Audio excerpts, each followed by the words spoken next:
Somewhere beyond the recesses of time and space, two podcasters are set adrift in a machine, picking up transmissions of movies that are forgotten but not gone.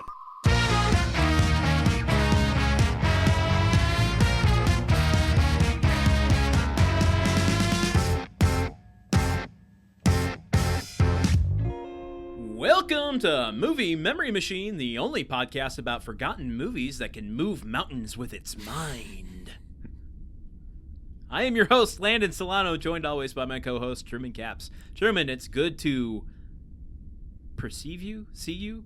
We're talking about telekinesis, not telepathy, so I shouldn't have gone for a variation there.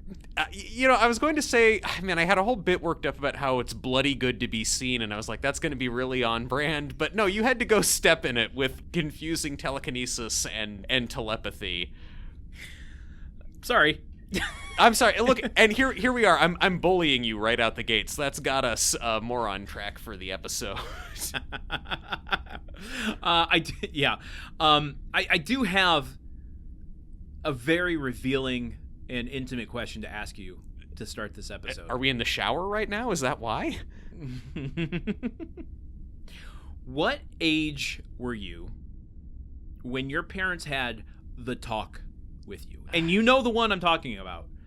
The talk about dirty pillows. The talk about dirty pillows. I mean, I think that I learned about dirty pillows first from Austin Powers 2, The Spy Who Shagged Me, when he says to Heather Graham, "Sorry, I got stuck in your dirty pillows." And so I guess, yeah, by the time my parents sat me down to talk about dirty pillows, I'd already learned about them from Mike Myers. That's the tragedy. Interesting.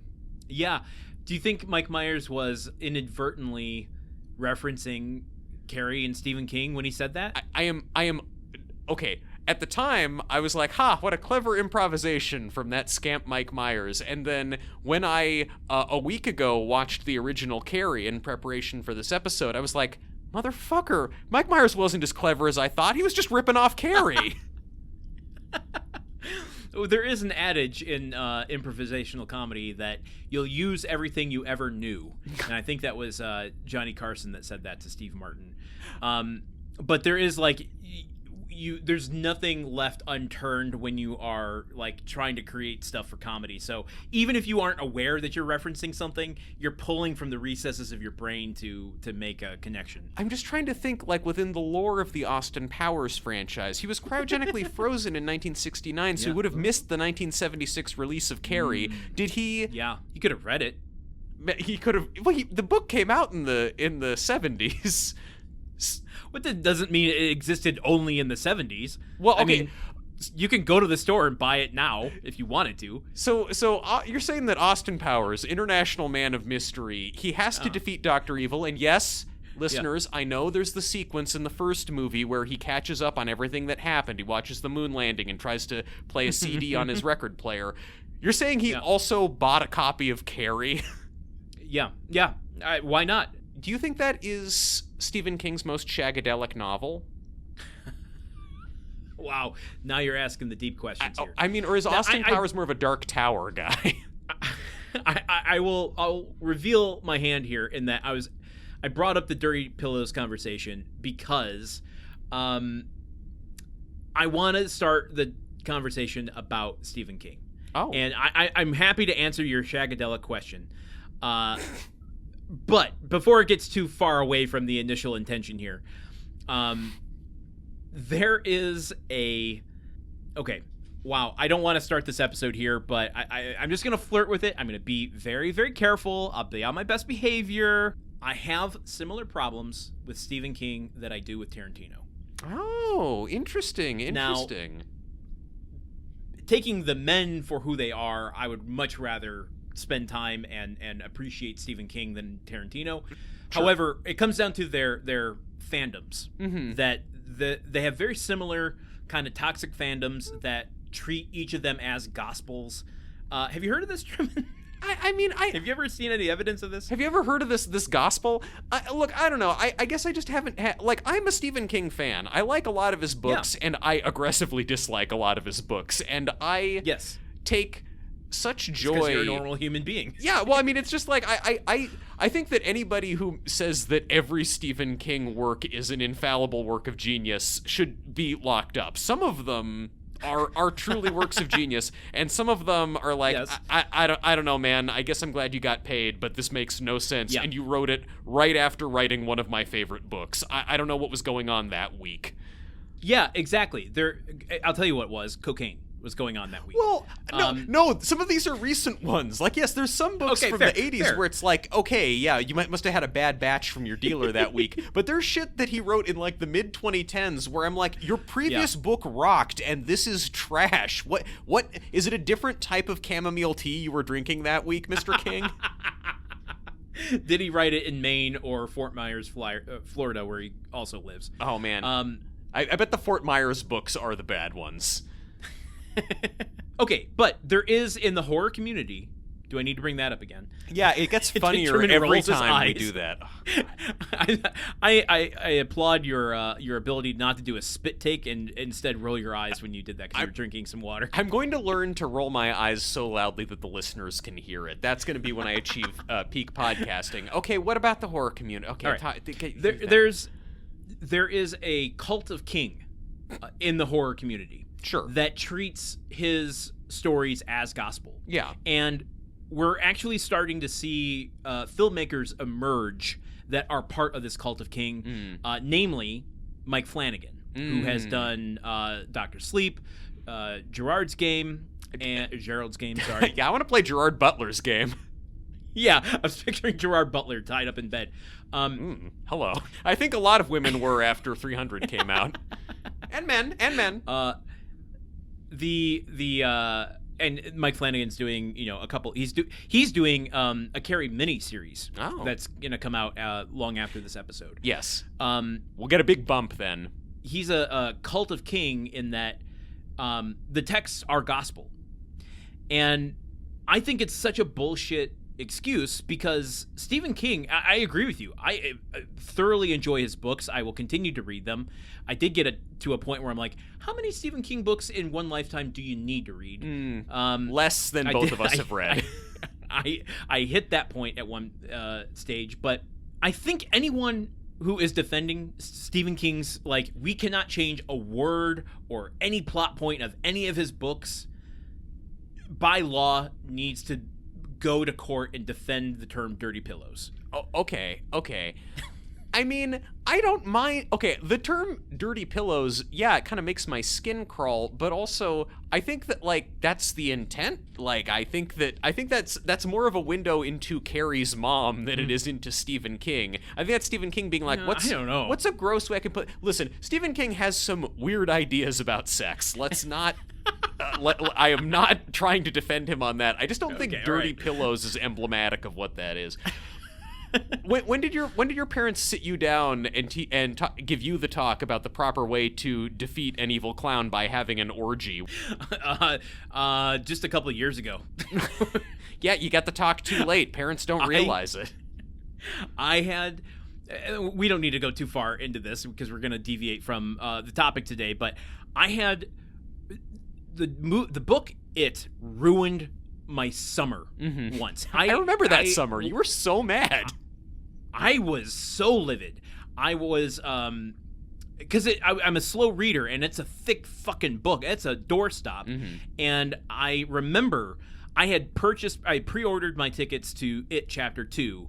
And I was so pissed off at the book that I canceled my pre-order tickets. I still haven't seen the second part to this day because I'm like, I don't want to engage with it anymore in my life. This fucking sucks. This is such a shitty turn of, like, I don't know. It just pulled the rug out from underneath me as a reader. That was when you moved out of the horror community. That's when you bought your farmhouse at the edge of town, close to that cemetery for pets. But okay, so the cult of King, there are people in this world who have this slavish devotion to everything that Stephen King has written and maintain that an adaptation of it must hew very closely to the source material.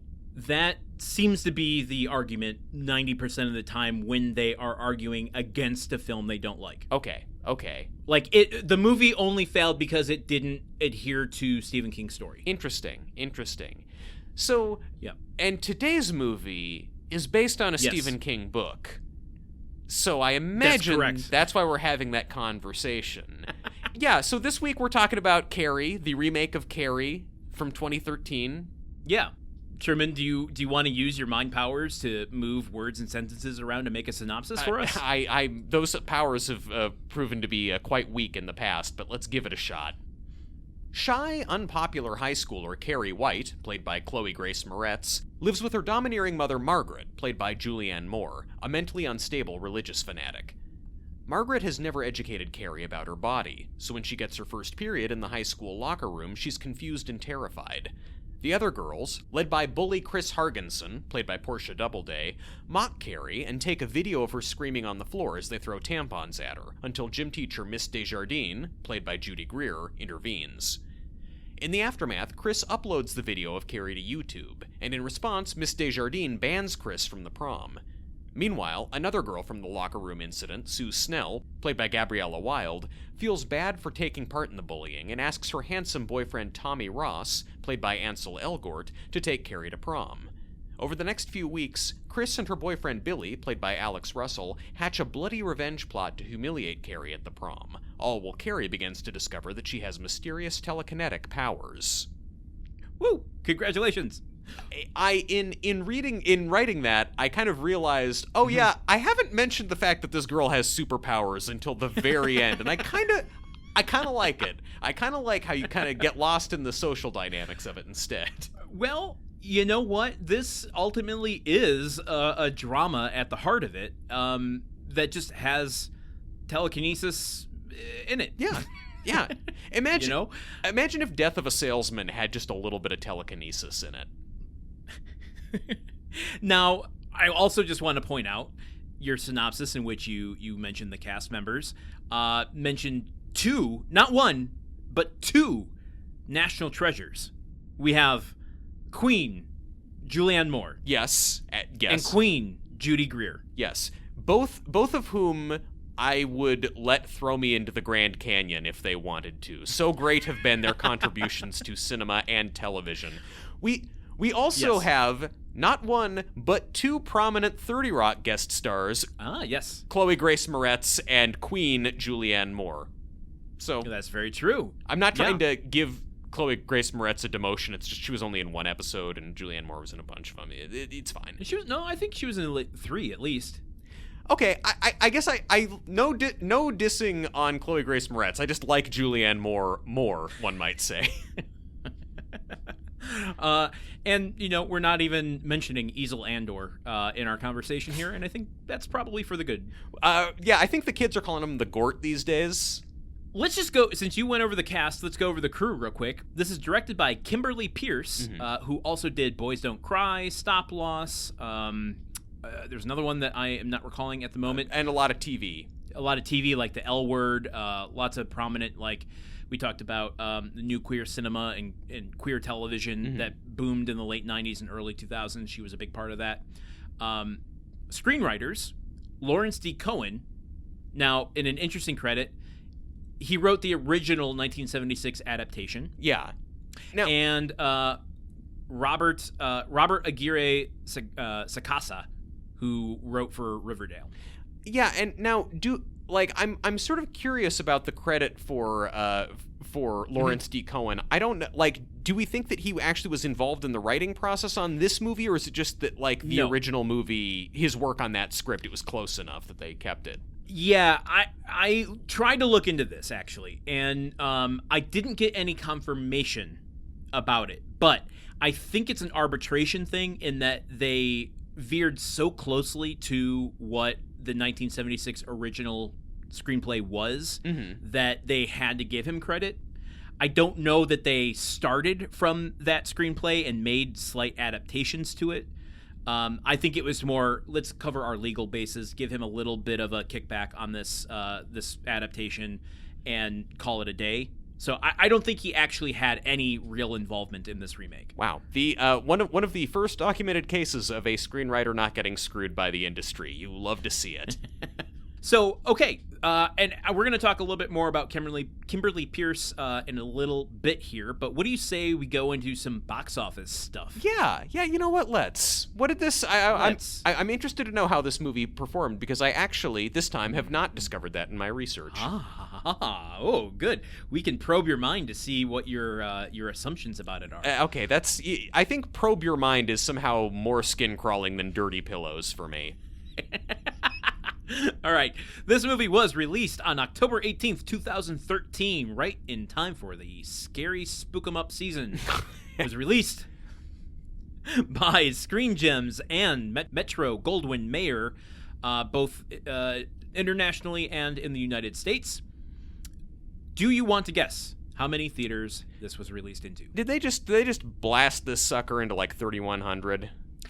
Bear in mind, and this is something we haven't covered, and maybe we should start moving forward, because it does affect how many theaters a film can enter. This is rated R. Oh, this is... Really? I had the same reaction to you. It's a note that I'm going to get into later. Are you fucking with me right now? Are you using telekinesis or telepathy to make me hallucinate about this? No. And there was a moment where I had a note written down going, this movie would just be killer if it was rated R. And then, like, the second I wrote the note, we cut to a shot of two of the teens having sex, and, like, there's full-on thrusting, and I'm like, well, that shouldn't be in a PG-13 movie. And I looked it up, and I'm like, this is rated R. Okay, but wow, interesting. You make the choice to go for thrusting, but you then don't make the choice to go for nudity. I just, strange. Well, yeah. Well, there might be reasons for that we'll get into later. But okay. Excitement abounds. Okay, yes. Then in that case, I revise my estimate, and I would say 2,850 theaters. Okay, from what was your original? 3,100. You should have went with your original. This was released into 3,157 theaters. What a wide release for an R-rated movie that is inexplicably rated R. Okay, and what did it make? How did it do? Well, on a $30 million budget, we can estimate that it had approximately $20 million marketing budget. Okay. So let's just say the movie, front to back, cost $50 million. Yeah, I'll take that. Okay. Domestically, in the U.S. and North America, it makes $35 million, just over $35 million. Okay. It's not a great margin. Internationally, it makes $49.5 million. Okay, so more popular overseas. For a total box office gross of $84.8 million. Yeah, so like it didn't... Making $30 million on it. Yeah, they made $30 million on it, but I feel like, by 2013, I think the brain rot had set in that kind of every movie has to make you unfathomably wealthy or else that movie failed. Yes. But, yeah, well, I mean, are you looking at the math or are you looking at the perception? Because those are two different things. This is making $30 million, whereas Boys in the Boat lost, what, $50 million or something like that? Okay, fair point. And the investment wasn't $100 million like Boys in the Boat. This was a $30 million investment. Okay, sure, yeah. Or $50 million if we were doing marketing. Yeah, I guess they spent less on this. They had a modest gain, but it was a modest spend in the first place. Okay, but I guess, then again, the movie made so little impact that it wound up getting beamed to us through deep space by a machine that detects forgotten films, so that says something, too. Yeah. Well, yeah, and we might go into that later too. Man, there's just so many previews on this episode. So sorry. Do we ever get to anything on this episode, or are we just going to talk about all the things we are eventually going to talk about? It's like seeing a movie at AMC. You just have to sit through 20 minutes of previews before you get to the movie. Yeah, well, but at some point we're then just going to have very easy movie trivia flashing up on screen. So get ready for that. This 1995 blockbuster is about a ship that sinks, starring Leonardo DiCaprio and Kate Winslet. Well, speaking of ships, let's get into the weekend box office. Do you want to guess what this debuted at? I would say number three. Right on the money. Wow. Okay. You know what? It just number 3. I feel like built-in IP, and I guess again it's wild that an R-rated movie went that hot. Anyway, okay. So what else was it going up against? It was going up against, as I said, speaking of ships, in number 1 in its 3rd week, Gravity. Oh, I was seeing that this weekend. In number 2 in its 2nd week, Captain Phillips. So lots of ships abound. Oh boy, yeah. Who's having a worse time, Carrie or Captain Phillips or Sandra Bullock trapped in space? But you know what? All of them needed our 4th place in its first week, Escape Plan. Oh, that's not a movie that's like some kind of thriller or actiony movie. It's like a movie about it's like a romantic comedy or something, right? No, I think that's the Stallone one where he's in prison and needs to break out. Oh, okay. I'm sorry. For some reason, I hear Escape Plan and I picture like Owen Wilson and and I don't know who was hot in 2013? Kate Hudson? Yeah, Kate Hudson. Kate Hudson and Owen Wilson, and it's like she needs to escape from this relationship that she got into. She married this guy in Aruba, and he's a real drag. I'm not going to point out your jumps to conclusion there and what they could mean, but let's just keep moving. Okay, he can try to escape from her too. I don't know. It's fine. I just meant that you went to relationships over prison. Yeah, I mean, I don't know. I mean, I'm just saying, it seems like, but they're smiling, though. It's a romantic comedy. They stay together in the end. I'm not saying relationships are bad. Yeah. I'm just saying it's like, I discovered that in life we all need an escape plan. Like, she's actually escaping from her preconceived notions about who Owen Wilson She's escaping from needing an escape plan. Yeah, exactly. I don't know. If they'd made that movie, it would have done better than Gravity. Okay, go on. What's the 5th one? The 5th one, and I'll cut it here, is Cloudy with a Chance of Meatballs 2. Oh, yes. The Meatballs saga was not completed by the first film. Just to wrap this up, Carrie stayed in theaters for 6 weeks only, and oddly, 3 of those were in the top 10, so it seems like a truncating that pretty quickly. It went from 3rd place to 6th place down to 9th place. Interesting. I mean, it's a good time of year to be a horror movie with a recognizable name. And I guess, but even then, though, as soon as the Halloween season was over, nobody had anything else to do with this. Yeah, well, I guess this brings us around to the question about your awareness of this. Did you see this at the time, knowing what a hardcore horror fan you are? Were you at least aware of this movie? I was aware of this movie. I saw a trailer for it. I think not by accident, but I saw, they're doing a Carrie remake with Chloë Grace Moretz. Interesting. And I actually watched the trailer. And I mainly remember, I know this will complicate our game next week, I mainly remember kind of an overhead shot of the town and like things exploding in the town. And my initial thought being, I'm aware that in the book, she doesn't just kill everybody at the prom, she actually walks around town and kills like hundreds of people. Is this movie going to do that stuff that was not in the original movie? And I actually was mildly excited. Does it? Would we say that? Would we? Kind of. Would we say that? Would we say kind more of? More than the first movie does. Well, okay. I remember being sort of intrigued about it. I did not see the movie until now, but I remember having a little bit of hope that, maybe this would be a different take on the Carrie mythos. Yeah, interesting. And so, what about you? You'd left the horror community at this point, but did you still get did you see the article in the newspaper that this was coming out? I don't even think I was ingrained in the community yet. 2013, I liked horror, but I don't think I was like obsessive about it at that point. I see. Maybe I was. I don't know. I need to do some self-reflection and figure that out. But yeah, let us know how it turns out. Podcasting. So yeah, no, it sucks actually. But okay, so did you or did you not know about the movie?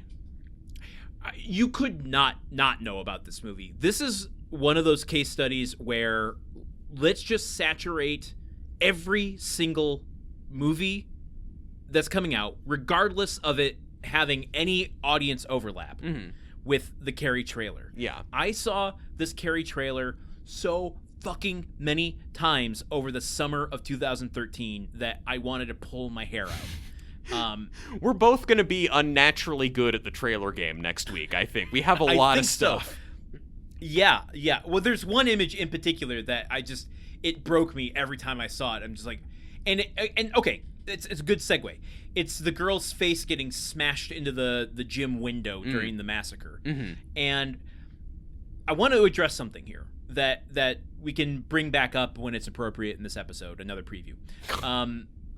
With that image and it being oversaturated that summer, I fell into this same stupid ass mindset that so many other people did, particularly men, of thinking that this movie looks just dumb and unnecessary, and why are they even making it?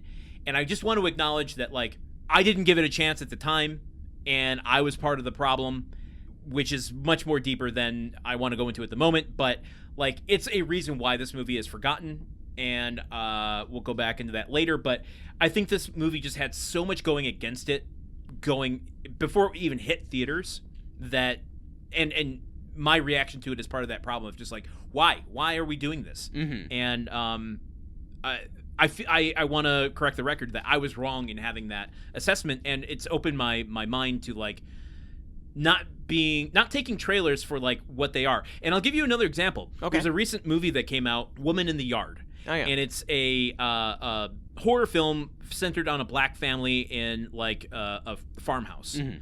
And I could tell by watching the trailer, there's more going on in that movie than their marketing.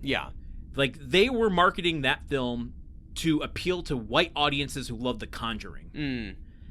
Where it feels like it could be, I haven't seen it, but it feels like it could be playing on like deep folkloric, traditions that go so much deeper than just being a, Conjuring clone. And so I think it's just, these are interesting case studies to check our own prejudices at the door and going, oh, okay, maybe there is going to be more to this thing than I'm giving it credit for. Yeah. No, I mean, I definitely didn't have like, I didn't have a strong reaction against the trailer. Like, I saw the trailer and I thought, oh, okay, well, they're doing a remake, but it looks interesting. It looks like they're doing a new take on it. So I'd say that I definitely came into Carrie with an open mind, having not even really had a long connection to the original movie. And, I feel like being able to approach this movie with an open mind, I think my overwhelming reaction is, this sucks, it's shitty, why did they make it? I come to that fully honestly. I think this movie absolutely sucks. Oh, no. And I am wow. I am excited to discuss it, and I think I have come to that opinion in a very even-handed way, assessing the movie on its merits. But this movie, I hated this movie so much that it kind of bummed me out. It actually sort of ruined my day watching this movie. Oh no. So here we are, Landon, on opposite sides of the locker room with very different opinions about what's going on. Who's gonna bully who in this episode?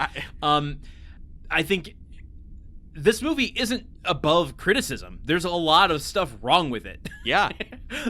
but I think it's worth breaking down what it's trying to do, because at the end of the day, yes, it's a cash grab, but that's fucking Hollywood. That argument doesn't really hold water for me. Like, they're trying to make money, so no shit, it's a cash grab. Oh yeah, I don't dispute that at all. Where do we want to go? Where do we want to go from here? Where do you want to take us from here? Oh God, where to even start with this story? Why don't we Okay, let's break it down into sections. Okay. There is if you want to get into screenwriting terms, the inciting incident, right? It's the shower scene. Yeah. Right. Then we can talk a little bit about her powers, maybe, because those kind of coincide. So why don't we start there? Yeah. Just to orient ourselves and our listeners to like the whole Carrie of it all. The whole Carrie of the movie Carrie. The main character's name is Carrie. And she's carrying a real burden, which is that she is not aware of what the menstrual cycle is. And this movie gets going. She's in gym class, and she's playing volleyball in the pool with her all-female gym class. And I'll just say that if you've seen the original movie Carrie, you know exactly what's going on. Just the order of events in that movie, the order of events in this movie are almost identical. Many of the scenes play out in almost the same way. But you may remember at the beginning of the original movie, they are playing volleyball outdoors. Here, they're playing volleyball in a pool. Carrie is, not well liked by her peers. They go into the locker room. As she's showering, she gets her period and then runs to the other girls begging for help because she doesn't know what's going on. I know that I just came out hot against this movie, which, again, in case we forgot, I think is quite bad.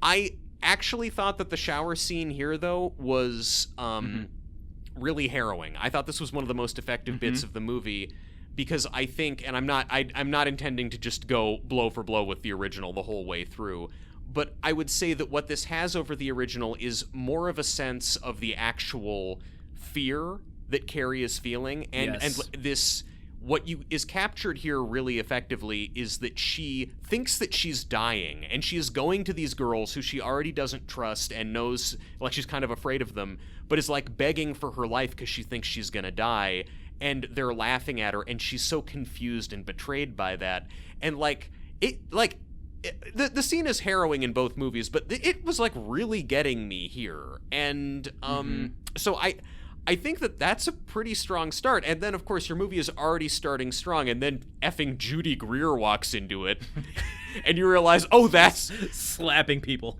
yeah, yelling at these kids and slapping people, and it's like, A, we love to see Judy Greer in a movie, and B, that Judy Greer is playing one of the coolest characters from... the character that I liked the most from the original movie. It's like, yes, great, finally! So, I don't know, I felt... Can I jump in here? Yeah, of course, it's your podcast too, Dom. Yeah, okay. Yeah. Well, okay, so I'm glad we agree on this, and this is a great example of when the comparisons and conversation with anything that's come previous to you, previous interpretations, comes into play. Because you're starting this movie out, and you know that your audience is going to have, scrutiny for every little thing you're doing, right? And I think the transition from outside volleyball to pool volleyball is just a stroke of brilliance for one particular reason, and it's just I'm already putting my little woke hat on here. Look at me. I gotta name my woke character here. You never take off the woke hat. Let's be clear. I know. Okay, all right, but I'm gonna get real into it here. Great. Okay, this is gonna be messy, and I promise I'll try to make sense of it all. Putting this into a pool demonstrates an incredibly important thing about this remake over the original, which is this film is a female protagonist dealing with female issues and female themes, and it's the first time it's directed by a female director. And I think that's important because Brian De Palma's version, while, I won't say it's not engaging and entertaining and well-made, that movie is very much about making men feel the fear of menstruation versus being a story about women's problems for women and demonstrating that. And putting it in the pool is a stroke that I feel like only a female director could do because the fear of having your period when you're in the pool I don't know. I could never know, but I've heard that before. And when I saw that transpiring, I was just like, oh, we're not gonna have the shower scene. It's all gonna happen in the pool. And it even starts with like that Jaws shot where we're below the water seeing all their legs, and it's almost like what's gonna happen. It's gonna happen. No, same. I thought the same thing. Here's where we differ. When it then didn't happen, I was like, oh, okay, well, there was an opportunity to innovate on the original. I mean, that would have been, that seems like an even more mortifying way to have your first period. I'm not having their first period expert, but, that seems like an even worse place for it to happen than the shower. True. But that's where there's this, when you're dealing with remakes, you have this insurmountable challenge ahead of you of, you can't change something that iconic that early into your film, and you would completely alienate your audience. So you have to do the shower scene. It just becomes, how do you do the shower scene? Okay, and look, this I think starts to get into the divide, brother against brother, the intra-podcast civil war about Carrie. I am sympathetic to the fact that Kimberly Peirce had a lot of constraints in terms of just she had made a couple other movies that were indie films. She'd had a lot of projects she was trying to get off the ground that fell apart. And then, MGM reaches out to her with the Carrie script locked and loaded, and it's like, do you want to get on this? And she's like, yeah, I want to work and like build relationships so I can make more movies. But so I recognize that there was probably a lot of constraints from the studio in terms of like what changes she could make, what kinds of different stuff she could do. So I don't hold this against her. At the same time, as a movie, when you are doing a remake of a really notable movie, I feel like you are better off blazing your own trail from the jump, not trying to recreate a bunch of already iconic scenes, when you could instead say, I'm in this already kind of no-win situation of remaking Carrie. Like the better way to approach this would be to just start doing different stuff and give the audience a reason to keep watching a story they've already seen before. Yeah, I mean, we don't disagree on that. I'm not like talking about the choices necessarily that she can or can't make, or is not making. It's more like you are adapting, again, Stephen King. It's not just any person. You're adapting Stephen King with such a heavy shadow of the former film, and you're pulling people into the theater that are like engaging with Carrie, the legacy of Carrie. Yeah. I agree with you. It would be much more interesting to completely innovate on that thing. Yeah. But from a marketing perspective, like, and I'm not even putting this like Hollywood put the script on her and told her she couldn't change that.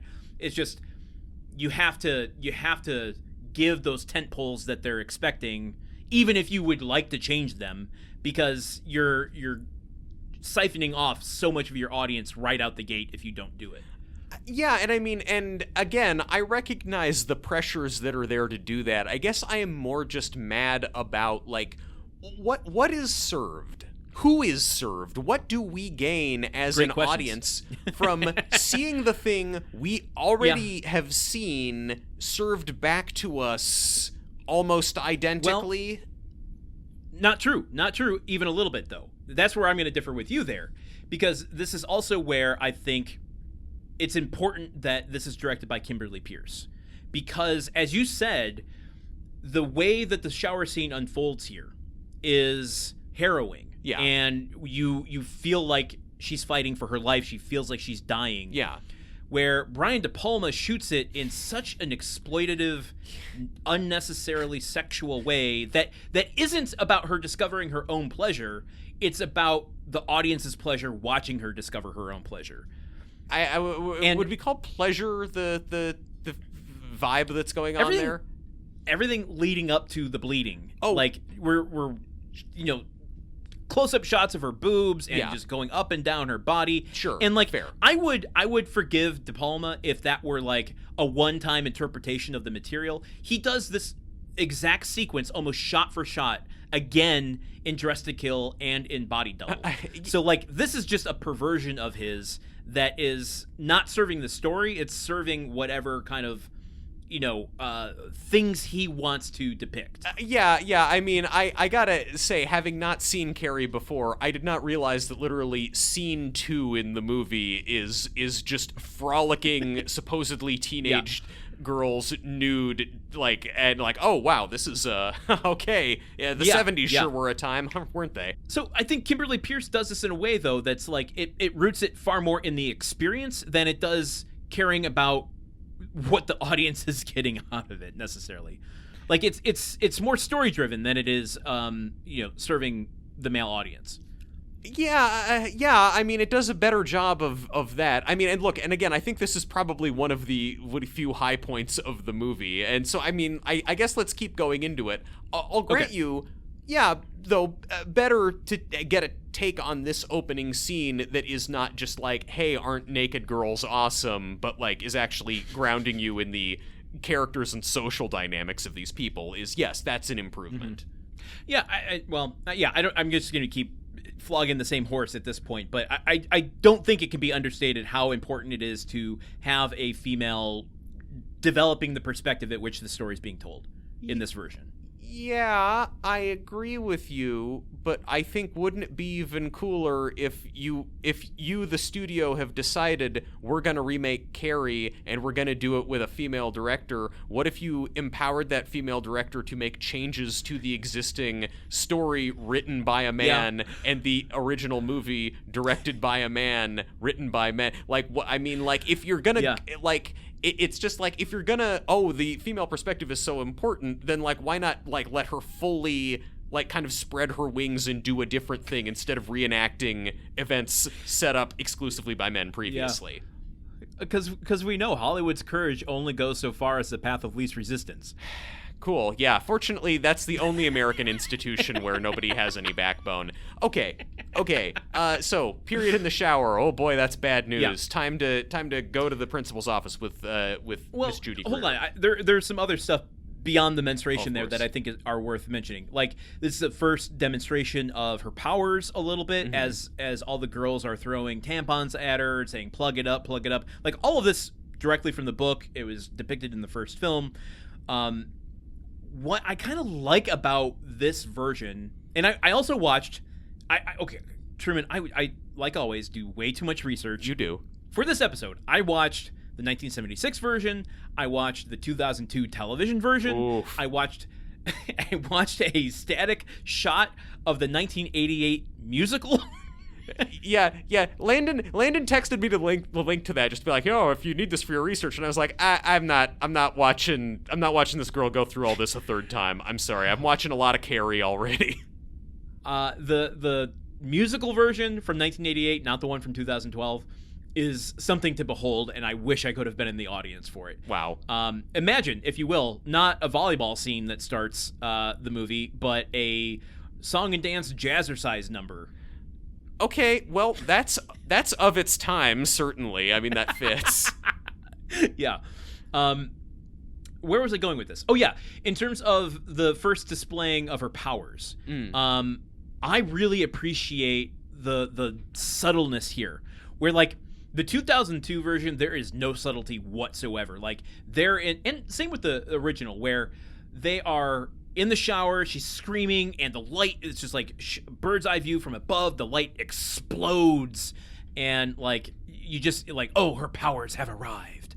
Here, like, yes, the light pops and blows out when Judy Greer is like trying to comfort her, but like before that, as the tampons are scattered around her, they're just like slowly, as she screams out, just slowly like pushing away from her a little bit, like like ripples, like a fan is blowing on them. Yeah, that was cool. It's that pretty was subtle. Cool. Yeah. If you enjoy subtlety, enjoy it here, because there's not much of it in the offing for the rest of the movie. Oh, Truman. Also worth noting in this scene, as all of this is going on, there's Sue Snell is like the girl who Carrie has run towards her and like left a bloody palm print on her shirt, and then Sue is kind of standing there while all the other girls, led by Chris, are throwing the tampons, and Chris pulls out her phone and is filming Carrie when she's on the floor of the bathroom. The first true deviation from the original material. Yes, and you want to talk about studio notes. And pushback from the director. I guarantee there was incredible pressure on Kimberly Peirce to show how this is unfolding on social media. We need to see what's happening on Facebook. We need to see what they're saying on Twitter. And she does not show us any of that. I think she perfectly calibrates the amount of technology for the time for how it serves the story, rather than this superfluous bullshit of going into like, well, we need to be timely, so we have to show Twitter. Yeah, I would say that she disastrously calibrates the amount of technology used in this movie. It completely breaks the entire premise and leads me once again to ask, why the fuck is this movie being made? I think this is... Explain. Okay, I'm okay. Tell me. Okay, Yeah. I'll tell you. I've been sitting with this knowledge for a few days and seething about it. Okay. They film her on a iPhone when she is lying on the floor of the shower covered in tampons and blood, screaming. Very harrowing stuff. Yes. Later in the movie, her bully, Chris, and her friends are lounging around their house quite evilly, and they say, hey, that video we took, why don't we upload it? Yeah, let's upload it. And they go to a laptop and upload the video to YouTube from the laptop because it's 2013 and that was how they did it. The video is on YouTube, and then basically it is used as a plot point later where Judy Greer says to Chris, because you uploaded that video and we know that you did it, you're not going to prom. Yep. And then at the prom, when they, spoiler alert, dump pig blood on Carrie, they also put the video of her up on the projectors there. Yeah. If you are doing a remake of a story written in the 1970s and a movie made in the 1970s, these are movies about teenagers, a story about teenagers in a high school. There was a very specific... The experience of being a teenage girl in the 1970s is pretty different from the experience of being a teenage girl in 2013. A big part of that puzzle is social media. A big part of just how being a teenager is different in the 21st century is the way that your interactions happen online and your image is managed online, and how bullying can happen online. And this movie is very much an issues movie about bullying, an after-school special level movie about bullying.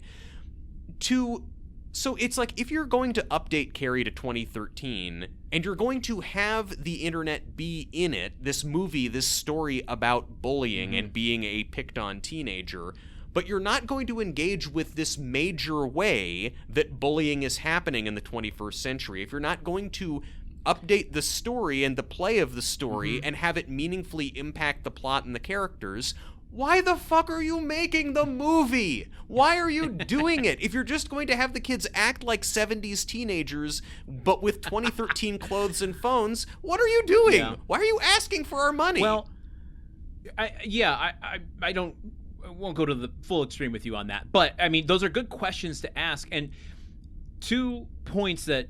one is just kind of something I've already asked, which is like the amount of calibration she has to do to make this somewhat resemble the original and the pressure to do that, which I don't know and we don't need to relitigate. But the other part of this is the real world issues that were going on at the time. You already mentioned bullying, but like there was legitimate cases of teen suicide happening subsequent to this release. Yeah. And we all know Hollywood does not want a controversy. So how do you adjust if you find yourself in a situation where the world, kind of speeds ahead of what you're making? How do you adjust so that you aren't, insensitively commenting on it by including the things that you weren't intending to comment upon?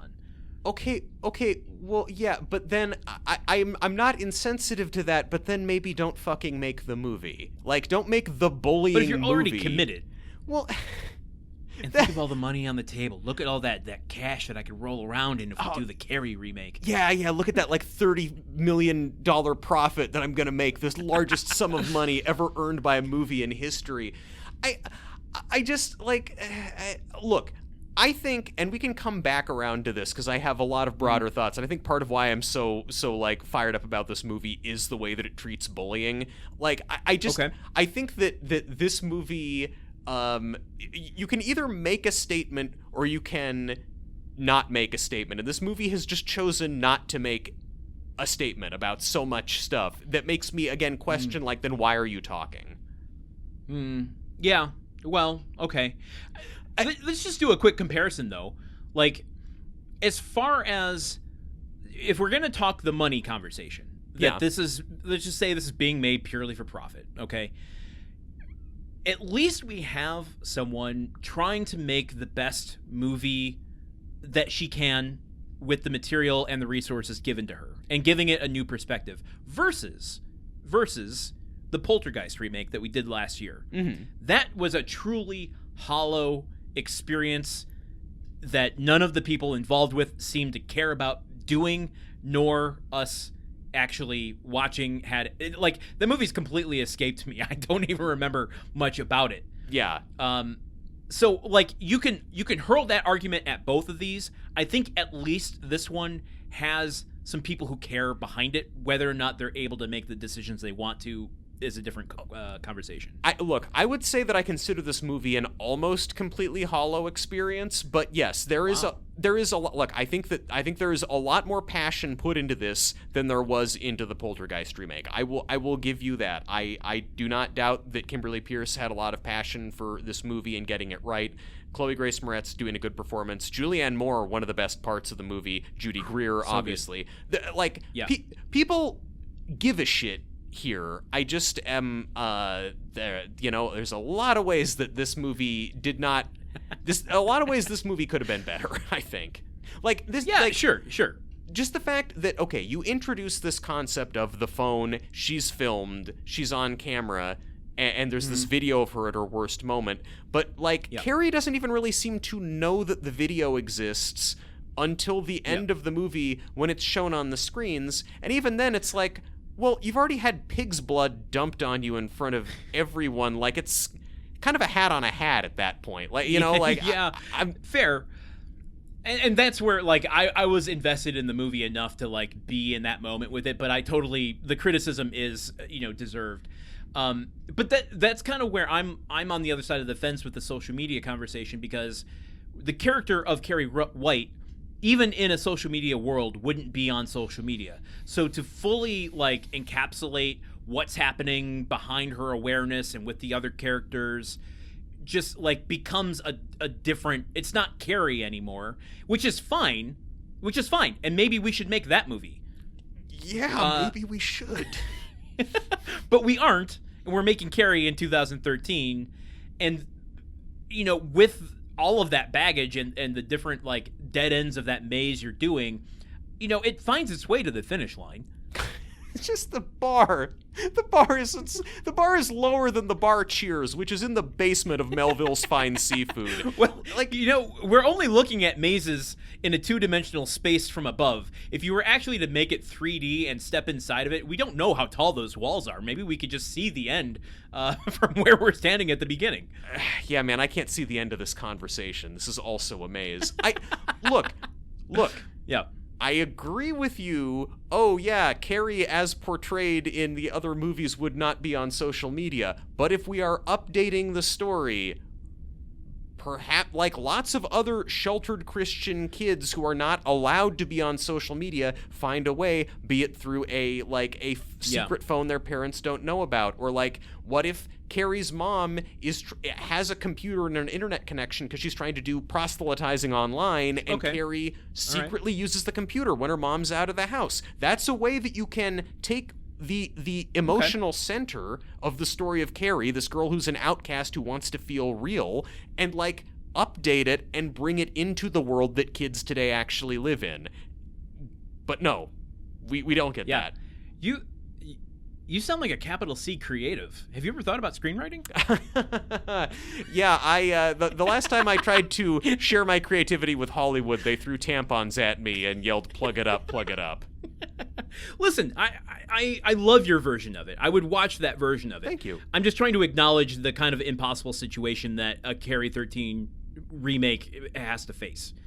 And again, I want to make very clear, I am not putting these decisions on Kimberly Peirce. I think it is the studio that was no, it has to do all the things the first one did, and we can't change any of it. And I am resentful of the studio for that, and I am resentful of audiences for creating circumstances where studios believe that's what they must do. Let's switch the conversation for a minute to talk about the relationship between Carrie and her mother, because I forgot that this film actually doesn't start with the pool scene. Yeah. It starts with a really interesting scene that is from the book, isn't in the original film, that I think is the perfect way to set up the dynamic between Margaret White and Carrie White, mother and daughter. Yeah, no, you're right. The opening was all, this first scene in which it's the mid-90s and Margaret, Carrie's mom, we come to her, she's in bed, going into labor, alone at home, writhing in pain, screaming blood. It's also a lot. Yeah. And screaming biblical quotes and stuff. She's speaking to a god that, or a devil that's in the room with her, essentially. And there's something that the benefit of a female filmmaker here, I never kind of thought about, I don't see a lot of childbirth scenes where the woman is completely alone, and immediately in that moment I'm like, oh god, that must be scary as hell to give birth alone. I mean, giving birth on its own seems horrible, but to do it no one there with you, either by choice or by accident.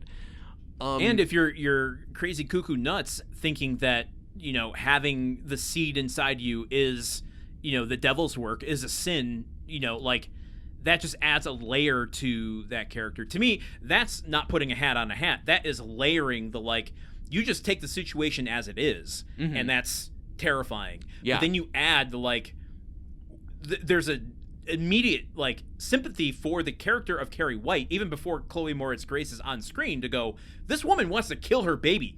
Like, I got so nervous just with the, like, perfect Foley work where Julianne Moore, after she gives birth, is staring at her baby, and you just hear the shink of the shears of the scissors as she's holding them up, about to stab her baby. And I'm like, is it okay to put scissors and a baby in the same frame? I feel very uncomfortable here. I was also wondering how they, like, 'cause she, like, pulls the shears out. She believes that because she's called out to God or the devil or whoever to, like, take away her pain during childbirth, and then she's fine, and then the baby is, like, just slipped right out of her.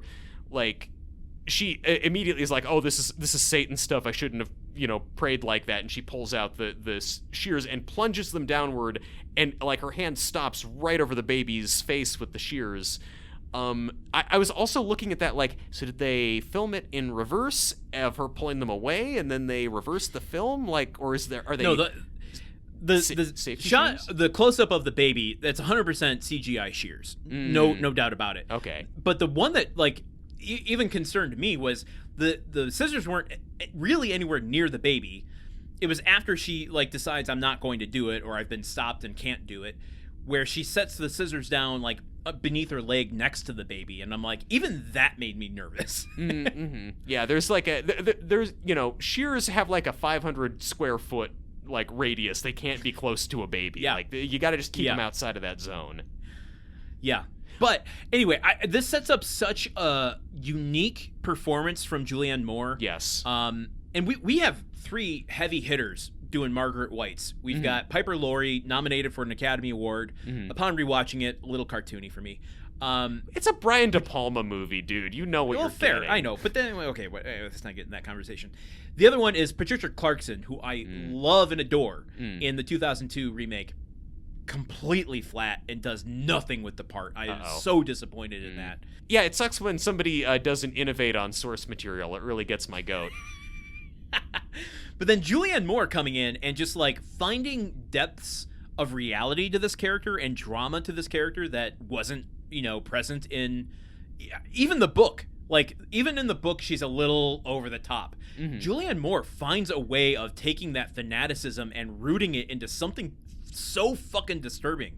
It's really good. It's really impressive. I know that I'm already a Julianne Moore fan, but, like, there's a scene where she's locked Carrie in the little prayer closet, and Julianne Moore is out there. She's sewing and, like, working on a dress and singing, like, devotional songs along with the radio. Yeah. And it's, while her daughter is locked in a closet. It's like, it's creepy, and you buy into this person's mania. The other choice I really liked, you know, Julianne Moore, they show she works at a tailor shop or a dry cleaner or something in town, and there's one scene where she meets one of the, like, Sue Snell's mother comes into the shop. Yep. And Julianne Moore, like I guess the clerk, the main clerk isn't there. Julianne Moore mainly just works in the back, but she has to go and deal with this woman, and she, like, won't make eye contact, and she only speaks in a whisper, and, like, she's saying horrendous stuff to her in a whisper about how you're gonna burn or something. I love this interaction. So it's Sue Snell's mom comes in, and she tries to apologize for her daughter, saying, you know, yeah, that was really, I feel so bad about what happened to Carrie, but, you know, Sue's actually, you know, she's a good girl at heart. And Julianne Moore doesn't really engage with it. She just kind of says under her voice, but loud enough for her to hear, she goes, "Are any of them good girls?" Like, just, like, it's not shooting down the other person. It is shooting her down with her own beliefs. Yes. Like, we the audience go deeper into how, like, insane she is. through this response. And it's that she is so, she's this domineering force in Carrie's life who has all this power and control over her, but then we get this glimpse of what her mom's life is like, and her mom is so insecure that she can't even like speak at full volume or look at another adult in the world. It lends so much depth to the character in a really interesting way. And again, maybe part of why I get mad is like, oh, what a cool innovation on the source material. Thank you for giving me this movie. Thank you for giving me a little morsel of it. And then that makes all of the other bits that much worse. Oh, to quote Stephen King from his essay on Danse Macabre, I feel like I've even mentioned this before. Mm-hmm. He does talk about horror movie fans going through they're like prospectors. Mm-hmm. And I'm paraphrasing what he says in this, but they're like prospectors who will sift through shit and muck and sift just to get the tiniest bit of gold dust. Mm-hmm. And if that means one movie has just one little thing in it, that's what keeps them going. They're just going to keep showing up and sifting shit and muck just to get a little bit more gold dust every single time. I'm starting to see why you don't want to live in this community. They sound like an odd batch. Okay, one other last thing to mention about this scene and just kind of her character here is one of the additions that they do in this film that I think is so unsettling is the self-immolation and how it's not the typical like on your knees whipping yourself on the back, but like it takes shape in many different ways throughout this. When Carrie starts demonstrating what she believes is sinful behavior, she goes out of the room and starts banging her head against the wall. Yes. There's other moments when she starts slapping herself. And this moment, now, I've mentioned on the show before, I've seen drills go into heads. I've seen people pulled apart. I've seen insides out. I've seen horrors you can't believe. In movies, Landon is saying, right? In movies. Yes. Yeah, in movies. Cool. Just wanted to clarify that. Yeah. I had two numbers of 911 dialed. I've seen eye trauma. I've seen foot trauma. I've seen genital trauma. Like, I can't even begin to list, even though I just did, the amount of shit I've seen in films. Mm-hmm. Even this scene made me turn away. Yeah. Like, when she starts digging into her leg while she's talking to Sue Snell's mom, it's too much for me. I had to look away. It was so unsettling. She has some kind of a pin or like sharpened metal object that she's grabbed, and the only way she can get through this conversation is if she's digging it into her skin, and you see all these scars where it's like she has to do that every time she talks to someone. Which I think is like when you're talking about bullying and the fucked up but self-soothing ways that people, kind of deal with that and feel other things, like that's a real thing people deal with. Yeah. I probably shouldn't have called it fucked up, but that's tapping into something real that is just another layer to this that I feel like is coming from Kimberly Peirce's perspective. Yeah. It's great. It was great to have a little, morsel of digging into something real before we just Riverdaled up the rest of it. All right. Well, you want to talk about the teens for a little bit? I do want to. Let's talk about the teens. Let's talk about these kids. So we've got there's Chris, who's the lead bully, and she's got her boyfriend who is a little bit older and has a buzz cut and drives a muscle car and wears leather jackets. We're talking about Portia Doubleday and Eagle Astor. Yes. No, that's not the Gort. The Gort is Sue Snell's boyfriend. Oh, you're right. My bad. But so they are sort of they're the main bullies. They are the main forces of evil. Sue Snell is, she and her boyfriend, the Gort, are like, she was in the crowd and she basically doesn't speak up when the bullying starts. And so as Judy Greer is cracking down on all of them and like, as Judy Greer is cracking down on them, basically, it's like Sue Snell is kind of starting to realize, we actually did do a fucked up thing, and she hatches this plan to have the Gort take Carrie to prom. I guess here's my thing. I think this sort of gets into what really pisses me off. this movie is going very hard on the anti-bullying message, and this is something that even just in the in the making of the movie, in the production and development process, even in the development process, the producers were talking about wanting, like, one of the reasons they gave for remaking it is because online bullying, cyberbullying was a bigger thing, and that also, this movie came out sort of in an environment and part of, like, a broader cultural shift to really crack down on bullying. I'm not trying to say that bullying has completely been eliminated. I'm sure your mileage may vary if you are queer or a person of color or a woman, but just generally the culture on bullying from when I was in school to now, my impression, my understanding is that there has been this very big push kind of throughout society to be like, bullying is bad, and even if being a bystander and laughing means that you are a bully too, and just, like, really trying to shift things against it, which I've heard in a lot of cases has, like, improved the culture for kids. I have heard the exact opposite, but I'm not an expert, so I'm not going to contend. We just can't agree on anything today, can we? Like, I mean, I'm not saying... No, I'm just saying, I'm not saying that, like, everything got fixed, but at least the way that we talk about bullying, there was, like, a broader push against it that was going on at this time, and that was present in culture. And I think that this movie really tries to engage with that because it has all these additional scenes with Sue Snell talking to the Gort about how, I just stood there and watched. I didn't help. Like, it's bad that I did that. We need to do something good for Carrie. Her making these arguments that it's wrong to treat her this way, etc., etc. And, like, I totally agree with the anti-bullying message. I think that bullying is quite bad. I didn't enjoy it when it happened to me. I don't want it happening to other people. It's just that then when we follow Chris, the lead bully, home, and we get a look at what her life is like, it's her and her edgy, handsome, dangerous boyfriend speeding around in a muscle car cackling. They go back to her, like, big fancy mansion house, and it's like he's trying to make her and her other friend make out in the bed, and then it's like, hey, let's upload that video. Yeah, yeah, get her. And it's just, they're cartoonishly evil. They are just... Yeah. I don't disagree with you. Let me jump in here real quick. Yeah, get in there. This plays into a lot of shit, tropes even of the horror genre, particularly from the turn of the century. Yeah. There was a shift, and I personally call it the Weinstein years. Now, you could probably find evidence against it. It's just what I call it.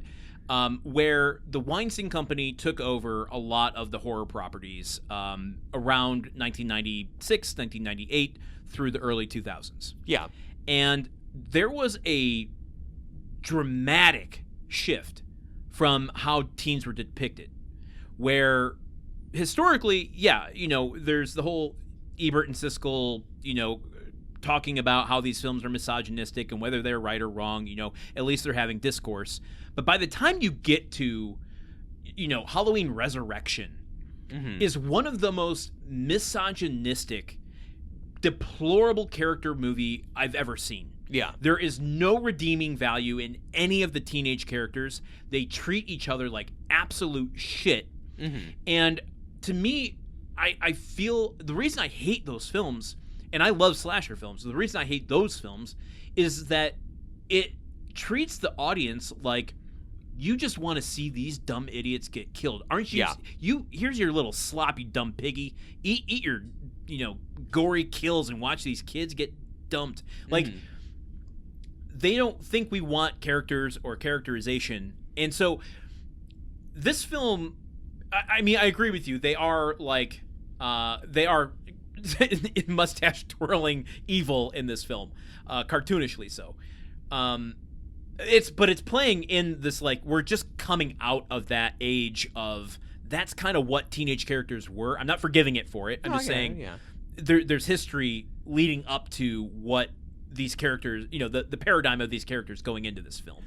Yeah, and I don't know, I'm part of it also, because when I was working as a writer in the industry, I worked for a couple of short streaming horror series on a streaming service that no longer exists, it was targeted at teens, and, like, it was set in high schools, and the villains were always bullies, and it was just, we had to make the bullies cartoonishly evil so you're okay with them getting killed.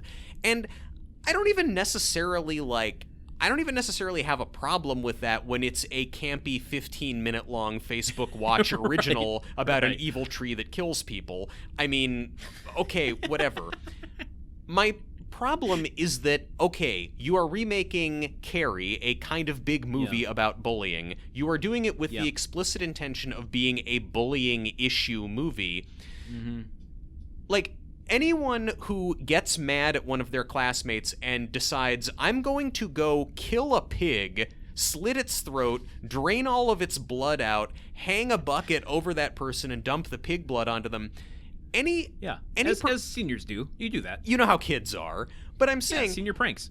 Any teenager who does that, especially who does that in 2013, that person has some shit going on. That person is not well.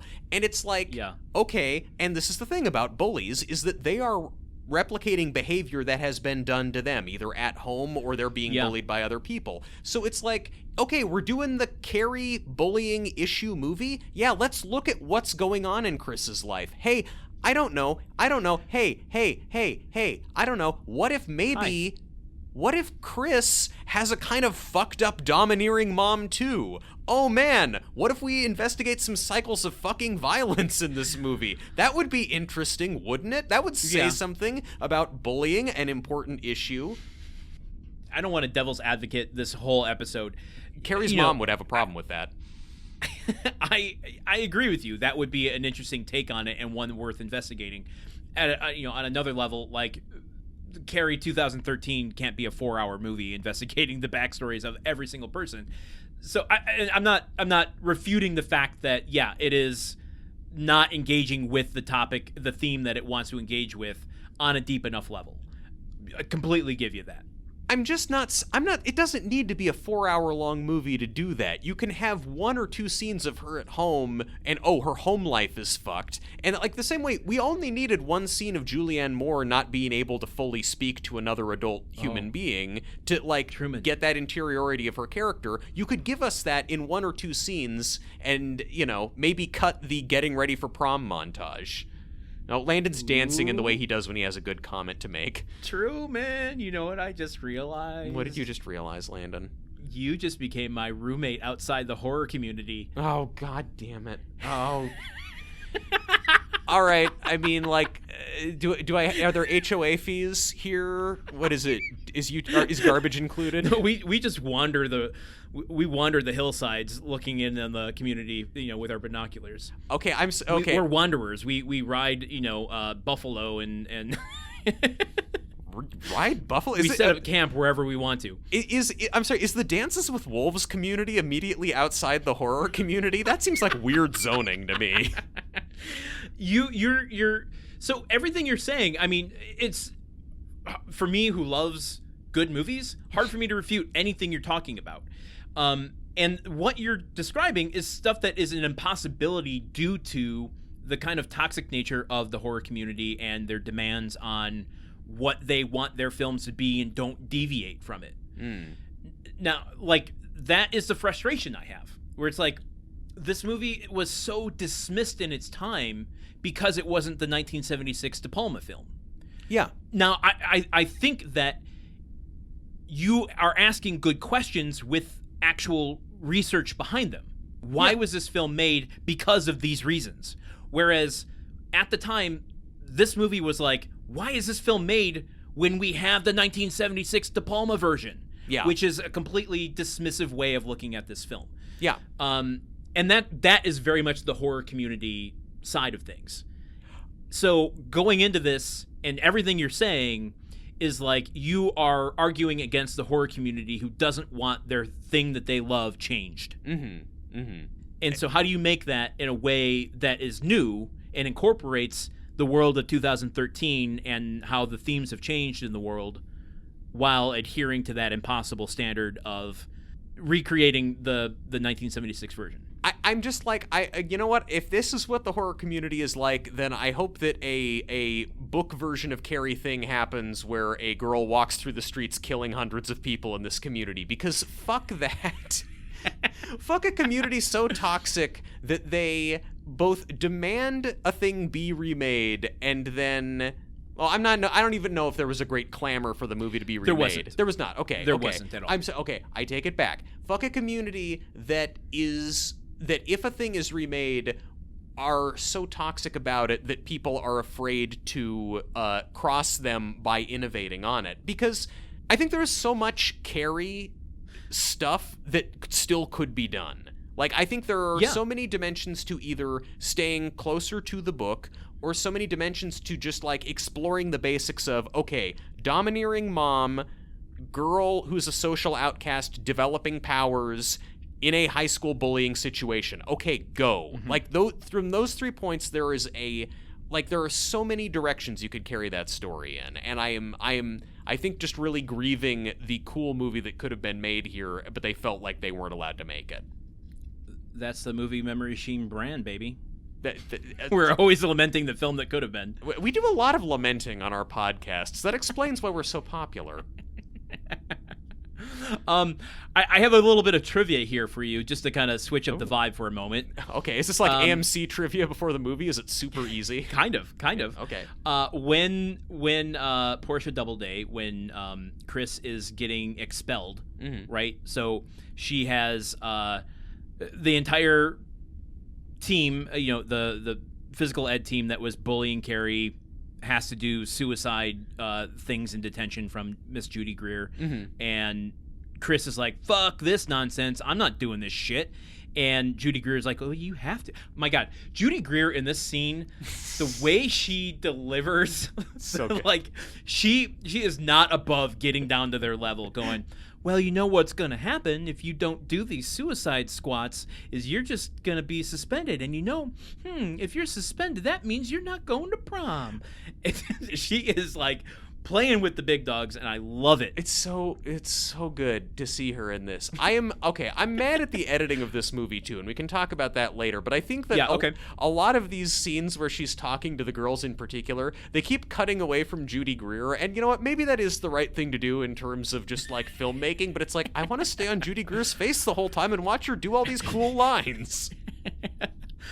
Anyway, when Portia, she says, no, fuck that, everyone, they can't suspend us all, they can't keep us all from prom, there wouldn't be a prom without us, and the team, lying in the sand goes, Chris, shut the fuck up, and Chris, like, goes, I can't believe you all, and runs off on her own, and basically goes into a meeting with the principal where she is about to be expelled unless she shows Judy Greer and the principal her phone, which she refuses to do. Now, in this scene, her dad is with her. And her dad is a big shot lawyer, right? Yeah, sleazy as hell.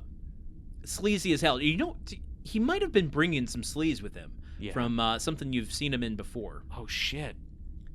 I don't know. This is actor Hart Bachner. This is familiar to me. Yeah, it should be. Oh, no. Where? Mr. Bubby himself. Wait, you mean, is this Ellis from Die Hard? This is Ellis from Die Hard. Oh my fucking God. I changed my mind. I love this movie. This is a great film. Oh my God, that's Ellis. Fuck. Man, this is okay, Kimberly Peirce, I gotta give you credit. You are a true film lover. You're like, he's in one scene. I need to make clear he's a sleazy piece of shit. Let's get the coke addict from Die Hard. That's pretty good. I liked him in this scene. He was great. I got his deal immediately. Yeah, exactly. Wow. Okay. Good for him. Actually, speaking of fun cameos, when Carrie is locked in the prayer closet and is surrounded by all these devotional images, there is one shot of a Renaissance painting of the sacrifice of Isaac, which is, of course, when God told Isaac to go slit his son's throat, and then Isaac was going to do it, and then at the last minute, God is like, "No, don't do that. Why would you do that? Just because I told you to do that? Oh no, don't do that." Bible's weird. Anyway, that painting. Featured in the movie is by a fella named Caravaggio, who I spent 5 years of my life researching for a script no one read. I read it. Okay, it's good. Okay, that one person read, but it's great. I was just happy to be like, wow, you know what? I can't say that I approve of a lot of what Margaret White is doing, but she has good taste in art, at least. Well, that's an interesting thing to maybe mention here, and I want to segue into talking about some of the other aspects of this film, where I think what this film does intentionally is makes it a little more non-denominational, whereas the original was very Christian repression. This is you see crosses, at places. And but Jesus. like the original has a Jesus with glowing eyes and so much Christian iconography all over the place. Well, this one has a standard Jesus who bleeds. Well, true. But yeah. Do glowing eyes make him inherently more Christian? Do you get like a, plus, add your dexterity modifier for Christianity or something? It's in the Gideon's Bible 2.0. Oh, yeah, I didn't get the new edition. I heard that the combat system was terrible in that one. And Jesus has LED eyes. I mean, I don't know. I found the Christianity in this one a little bit weirder because, like, there's times when, Carrie has come home and her mom is, like, yelling at her, like, scripture quotes, and Carrie starts going, that line's not even in the Bible, Mom. That's not even in there. And then she's saying, like, no, that's not true. God is kind and loving and just. And I found it interesting that this movie's Carrie is, like, sort of a more coexist bumper sticker style of Christian, like, I believe in...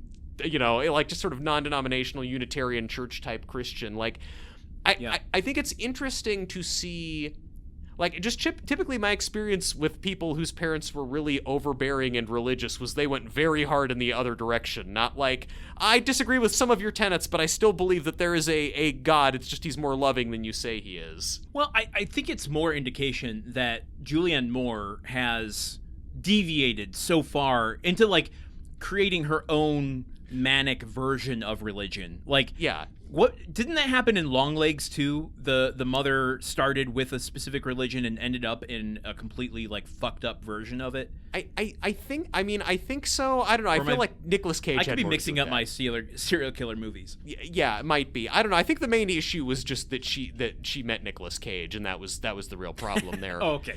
I do like, as someone who used to write fan fiction, I do like that Julianne Moore is basically writing biblical fan fiction and then treating that as the gospel. That's a power move. Yeah.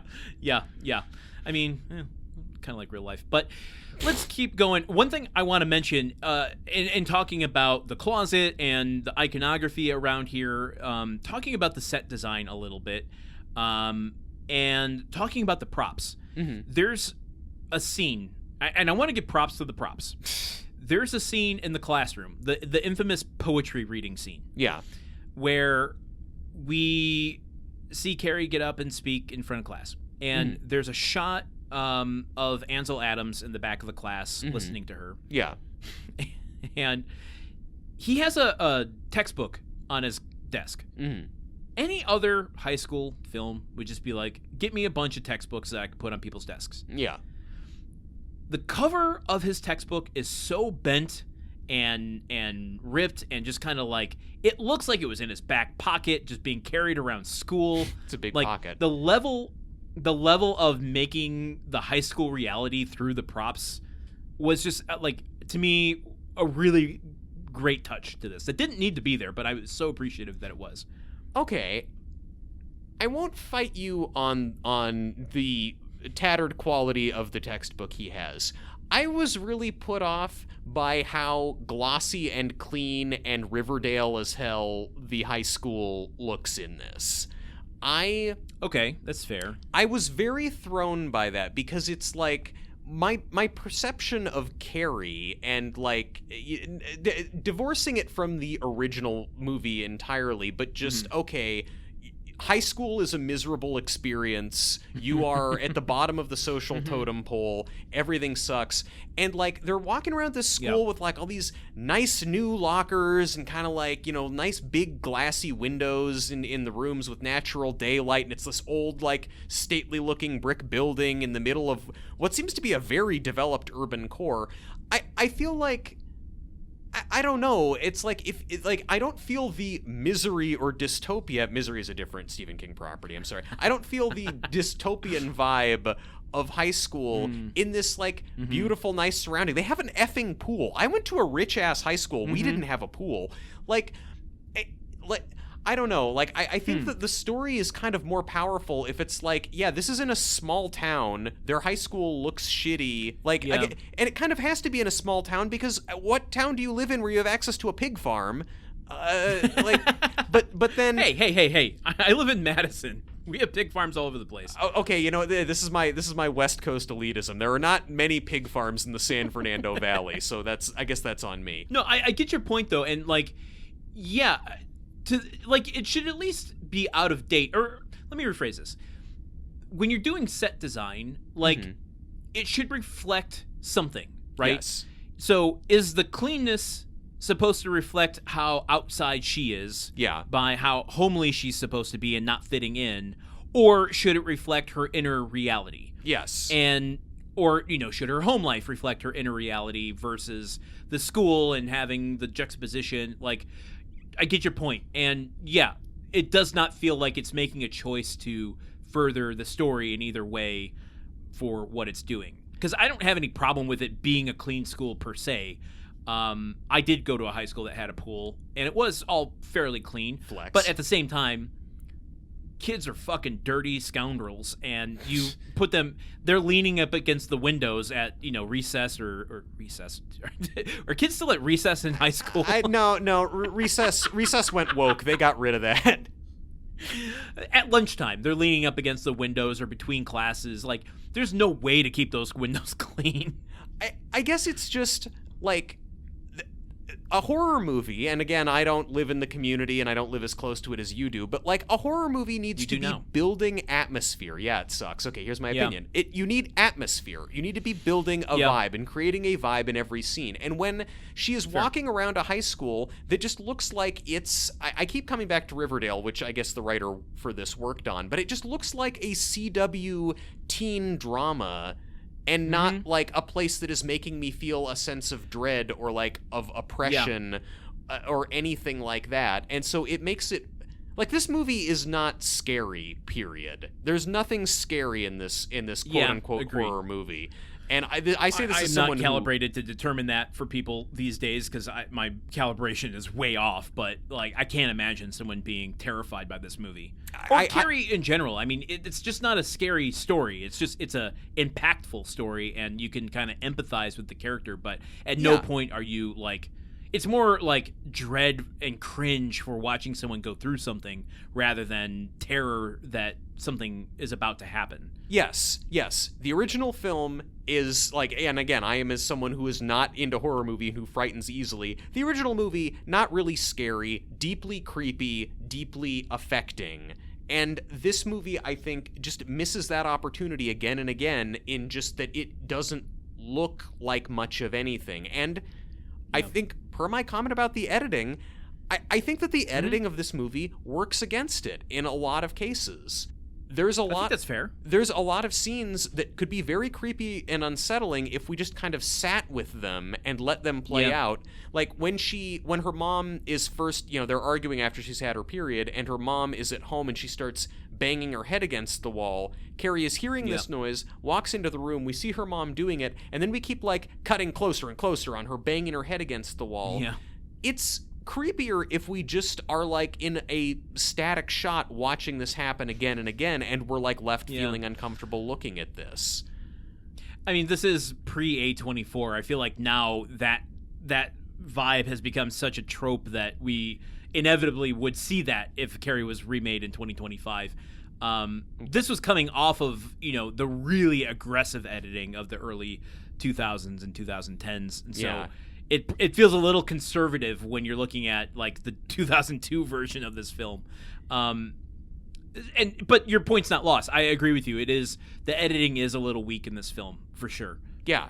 I just, all these places where we could be sitting and really kind of just getting into Carrie's world, feeling her isolation, feeling how alien this society around her looks to her, and like I'm like getting into her head. That's we're sort of robbed of that, which I think it made it really hard for me to develop an investment in what was going on. Like once I reached this point of realizing, oh, this movie's going to do all the things I saw in the other movie, and it's not going to, give me an opportunity to really like get into the characters in a new way or anything else. And then it's like, okay, well, how much more of this do I have to? 45 minutes, huh? Okay, great. Interesting. Yeah, that's where we deviate a little bit, because I do think, like, the first film, the filmmaking of it is very aggressive. Mm-hmm. Certainly. Especially in the big sequences, right? And that's where I feel the, like, masculinity of it. We're making this for a predominantly teenage male crowd. Yeah.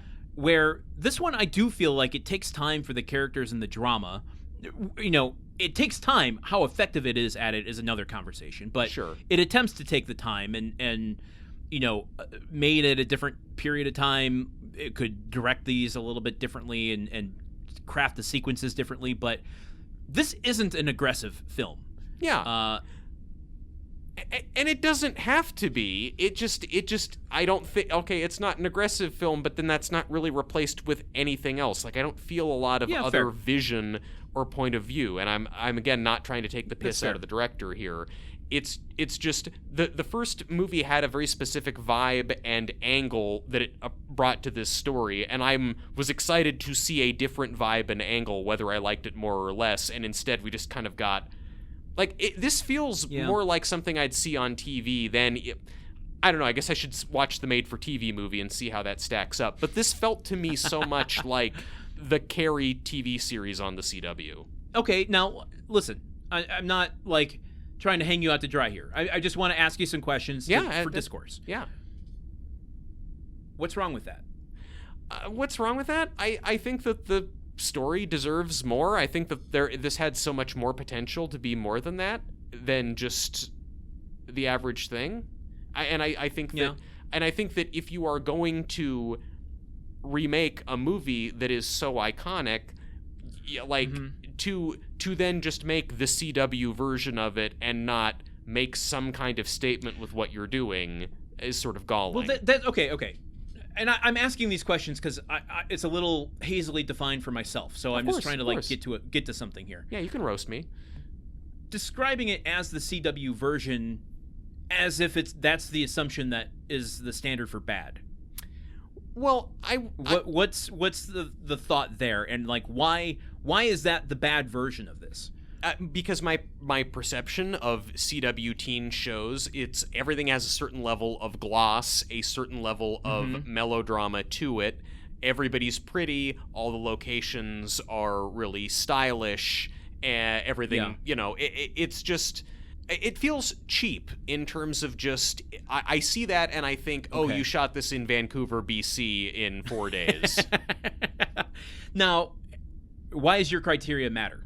Why does my criteria matter? Well, I mean, I don't know. It's my podcast. Yeah. I mean, like, I can bring my own criteria into anything. And your opinion, obviously your own criteria to your own opinion. But for the people who love the CW shows, and who they emotionally resonate with, those things that you're describing might not be as important for them or necessary for them to engage with the story at this level. And I think what I'm trying to get to, as I'm realizing it myself, is like, that is, and I'm doing it myself, there's a certain amount of gatekeeping there of this should be this other thing that it's not. Now, whether it's trying to be the thing that we're talking about or whether it's trying to be the CW version, I don't, we can kind of take it on its own merits for that. But the criticism of it forcing it to be something that it's not is that worth criticizing something for? Okay, because I am in turn trying to put my own perception of what kind of prestige movie Carrie should be on it, whereas really, if this movie about teenagers for teens is recreated in the style of popular teen-oriented TV shows from the time period in which it's being remade, okay, you have a point there. Maybe I, when I got to security, I should have checked my privilege instead of trying to carry it on. No, I'm not saying that your opinion obviously is invalid. It's just, I think as people who talk about these things, we need to be a little more broader. I feel like I need to be a little more broader minded about who they're intended for and who it actually does resonate with and what they like about it, versus trying to force some sort of prestige, oh, this could have been so much cooler if ... fill in the blank, which I fucking do on this show all of the time. So I guess I'm calling myself out just as much. Okay, I guess I'll grant you that. I'm still really bummed out by this movie. But here's the thing. Fair. Okay. I mean, like, talk to me about why you liked it so much. Like, talk to me about what you liked about it. And I won't sit here and take pot shots at everything you're saying. You can. Feel free to. Yeah, I what I'm struggling with is, like, if I didn't know about the original and I didn't know about the discourse about this film going into it, and if I just, like, knew nothing about Carrie, I knew nothing about Stephen King, anything at all, and I just went into this movie completely cold, how would I feel about this film? And I think, yeah, I would have problems with it.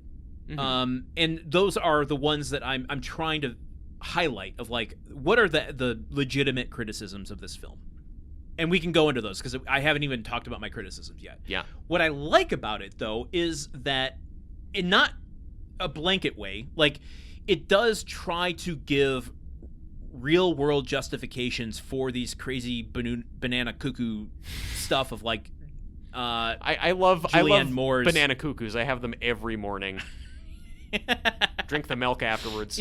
Being able to provide a space for Julianne Moore to cut loose and experiment and be able to give depth to a character that even in the novel felt cartoony. Yeah. Is interesting to me. Being able to whatever degree she was able, root this through a more female perspective, taking a female protagonist, I'm just rehashing stuff, but taking a female protagonist dealing with female themes that has been written by a man and famously directed by a man for a male audience. Yeah. Shifting that. I like that it's attempting to. Now, I don't feel like it's completely successful. I'm on board for the attempt. Yeah. Like, it doesn't, to me, this doesn't feel hollow the way that Poltergeist felt hollow. This is like, there are people giving stuff to this and wanting, it to do something. Yeah. I don't think it always succeeds at that, but I guess I'm at the broken point where I'm like, I am so sick of just Hollywood cash grabs that anything that attempts to do something, even if it's a messy failure, I am more on board with than just a boring, hollow experience. I guess we have different barometers, I think, for just what constitutes a hollow cash grab, I think, or like different, or for what constitutes doing something. Because I totally acknowledge there are a number of good things happening in individual vacuums within this movie, and I guess I am dragged down by my larger prejudices against CW looking stuff. And I gotta admit as well, like I have that same prejudice, but there is a moment I had a couple years ago. I went to the theater to do a double feature. I was going to meet my partner to see a movie she really wanted to see. What movie? And I had some time to kill, and I'm going to get to it. Okay. And I thought, okay, I got some time to kill. I'm going to do a double feature. I'm going to go see the movie Barbarian, and then as soon as that gets out, she's going to get to the theater, and we'll go see the movie she wants to go see. Okay. Because Barbarian was going to be a little too intense for her. Yeah. Which I respect. And I went and saw Barbarian, and I just kind of I had the experience you're having with that film, where I'm just like, okay, this is kind of a hollow. Keep them guessing, like, what's the like legs on this sort of genre? The Menu and Malignant. This, like, you can never guess where this is gonna go because the whole point is it's bonkers. Yeah. And that movie really bummed me out. I'm like, what are you fucking even doing? What story are you telling? This is just chaos for chaos' sake. Yeah. And then she really wanted to see this movie called The Invitation. There are a couple movies called The Invitation. But this one was, I don't even remember the filmmakers or the people in it, but one of the actors from Game of Thrones. And it was this very CW gothic vampire, trapped in a castle, inheritance, falling in love, sort of dark horror fantasy romance movie. Yeah. And at that point, after Barbarian and a couple other things that happened that day, I was in such a shitty mood. And I went into this movie, this CW-ass movie, coming out of it, having enjoyed the experience so much, it turned my day around. Wow. Because it so wholeheartedly embraced what it was that it didn't have any pretensions to it. It knew its audience, it knew what to deliver, it knew how to deliver it, and like, no, it's not my thing, but I could engage with it for what it was, and it completely just like won me over. It's a shitty film. I would not like defend it in court, but the experience of it, I can't refute anyone enjoying that sort of thing. You're sort of describing my experience last year with The Last Song, basically. It's like, this is not for me, but it's doing the thing for its audience so well that I cannot be mad about it. Okay. But I mean, I don't know why I brought up that story. That's not exactly how I feel about Carrie, but just in terms of judging things by their CWE-ness. Yeah, you're taking the movie at face value. You're taking the movie that's given to you, and you're doing the thing that you were trying to encourage me to do, which is not come into this burdened by perceptions of Carrie. And again, it's not me coming at it with a comparison to the original or the expectation that it'd be better. It's just. I think I was hoping for a more daring take on the material. And I think that's totally fair. And you have engaged with it on such a deep level that I think it's justified. Any of your criticisms are justified. Thank you. Because this is not a great movie, no. and I'll admit that. And let's transition into what I think is the trickiest part of this conversation about its biggest critique that I have for it, which is Chloë Grace Moretz. Now, I want to be careful here because I think so much of the discourse about this movie, the misogynistic, disgusting discourse about this movie from YouTubers at the time, is so unfounded and unfair that it's a damned if you do, damned if you don't situation. Yeah. Where I couldn't find a single review that didn't comment upon the fact that Chloë Moretz Grace was attractive. And I'm using that in quotes because that's their thing. Great. She's 15 years old. I'm not getting into that fucking conversation. Yeah. But they objectify her looks by saying she's too cute, attractive, whatever adjective they're applying to it, to be Carrie. And yet, the whole marketing of this and what was going on at the time is so much about sex appeal that you can't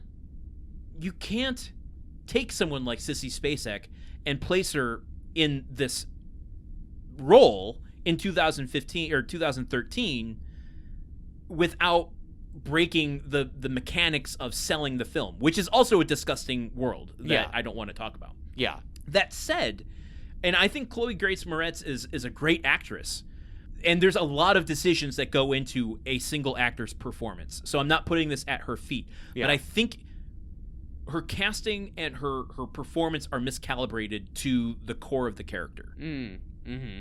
So in that you think she's not, you think she's coming in with too much confidence, like she's for Carrie? I don't know. I don't even think it's that. And what bothers me about why it's so tricky of a conversation is like the damned if you do, damned if you don't part plays into like the victim conversation where it's like, oh, she's too attractive to be a victim, and thus we don't believe her. And like that's a thing I don't want to get into, and I don't think should be part of the conversation. But like what you're developing in this character, unless you were doing things like you're suggesting of changing the character enough to accommodate the new world we're living in that's 30 years different from 1976. Yeah, I don't know. Maybe it's just the baggage that comes with her, the social media baggage, the actor baggage that comes with Chloë Grace Moretz that kind of makes it a uphill battle to make her fit into the Carrie White character. Like, so she just feels miscast for the role. Well, and I'm not even saying that. It's just like it's a little bit of the makeup and costuming decisions. Sure. It's a little bit when you're talking about like this film not doing anything. Yeah. I feel like that's kind of what is applied to Carrie. I think that criticism can be applied to the character of Carrie in this film. Just like we'll play it as it's on the paper without actually like making a decision to make her quote unquote homelier or uglier. Sure. These are all big air quotes. No, I get it. But it's just we have to cast hot as in like it's girl, not attractiveness, but just someone who is popular right now. Yeah. God, you feel all the eggshells I'm walking on. Yeah, no, and I mean, I don't think. Also, I don't think it's necessarily wrong to admit that Chloë Grace Moretz, who was 16 when this movie was made, is like conventionally attractive, and that I think the conversation is about here we have someone who is a conventionally attractive actress type playing a girl who's supposed to be a social outcast, even though she looks as CW style beautiful as everybody else. Well, I don't. Yeah, I don't feel like I have enough of a grasp over that conversation to engage with it. That's why I kind of want to sidestep it. Yeah, I'm not sure what point you're actually trying to make, and but like I'm like, so is it? It's not choices she made it's not about appearance. It's about choices she made as an actor in terms of the way she's playing the scenes. Well, I think it's everything surrounding the Carrie character is such a middle of the road choice. Sure. Yes. I think she's a great actress trying to do great things, but there's not a like, this is my vision for the character of Carrie. Yeah. And so there can't really be a distinctive choice made. They're just playing the plot points that happen throughout the film. Yeah. And it feels like all of the big acting is done around her. Yes. Everyone is reacting to the Carrie of it, whereas I am not being drawn in by the character of Carrie. I am drawn in by the themes she's going through and what's happening to her, but I'm very rarely being drawn into her inner life. Okay. Yeah. No. That's a great point. I definitely do feel that like she is. Like, in the scenes between her and Julianne Moore, like, Julianne Moore is the more interesting one in every scene that they have together, even though the movie is about Carrie. Like, I find, like, Julianne Moore's character has a much more interesting inner life because, like, she has got I think a clearer vision of what she's doing, and the take that she has on that character is kind of, like, fresh and very, like, lived in. Yeah. Yeah. And I think the best example of this is the massacre scene. Yeah. Where, and this is the only time I feel comfortable making the comparison to the 76 version. Sure. Which is, I mean, I'm going to not even talk about the direction of that scene because it's just like so over the top and all over the place. But when Sissy Spacek has the moment of putting together everything that's happening in that moment. Yeah. She breaks. Like you feel her psyche shatter. Yeah. She's stiff. She's moving through the gymnasium like a corpse. Yeah. Like a corpse bride. Yeah. Just bloodied and walking around, and like she just turns her head like a almost bird-like. Yeah. And something, I mean, granted the score just does a psycho hit of like, yeah. Yeah. You know, every time she does it, but it's a good movie. From her performance, like there's a choice made, and like I sense the sharpness of the shattered psyche that she has. Yes. Compared to this film, where when Carrie starts using her powers, it's like they make her into more of a monster. Yeah. You know, her shoulders go up and her hands turn into claws and her eyes kind of widen, and she just like, you know, pointing manipulating things with her hands like a witch. Yeah. You know, it doesn't work for me at all. And it undoes the kind of the whole drama of it for me, because it turns it into a cartoon. It turns it into a superhero. Yeah. I think I have. Yeah. Carrie flies. Carrie flies in this film. Yeah. And that's stupid. I will admit that is dumb as shit. Yeah, that's pretty dumb. Look, I think that part of this, like, I had similar problems, like the massacre scene at the end, which again, the whole movie, everyone's like, okay, what do you got for me for the prom night massacre? We're all ready for it. And it's like, yeah, oh, well, that's what you got. I think that a certain amount of it is, and it's unfair for me to bring this into it, is coming off of Stranger Things, so many years of Stranger Things, where another actress with 3 names is a girl with telekinetic powers, and a lot of that is demonstrated by her pointing at a thing with her outstretched hand and concentrating really hard. So it's like I've already kind of like that card has been thoroughly played, and I'm sort of sick of it. Yeah. It does just feel, and I mean, Kimberly Peirce even talked about this in a New York Times interview ahead of the movie's release, how she sees this as sort of a superhero origin story, and I don't know, and I mean, I look at this now, you know, in 2025 being like, oh, a superhero origin story, great, and I have to, like, remember, like, that was probably a more daring take at the time, and that's fine. But she also was saying that in these scenes, she didn't want Carrie to look like just a completely cold-blooded, emotionless killer, specifically, and this is her direct quote, not in a post-Columbine, post-Virginia Tech, post-all these campus tragedies world.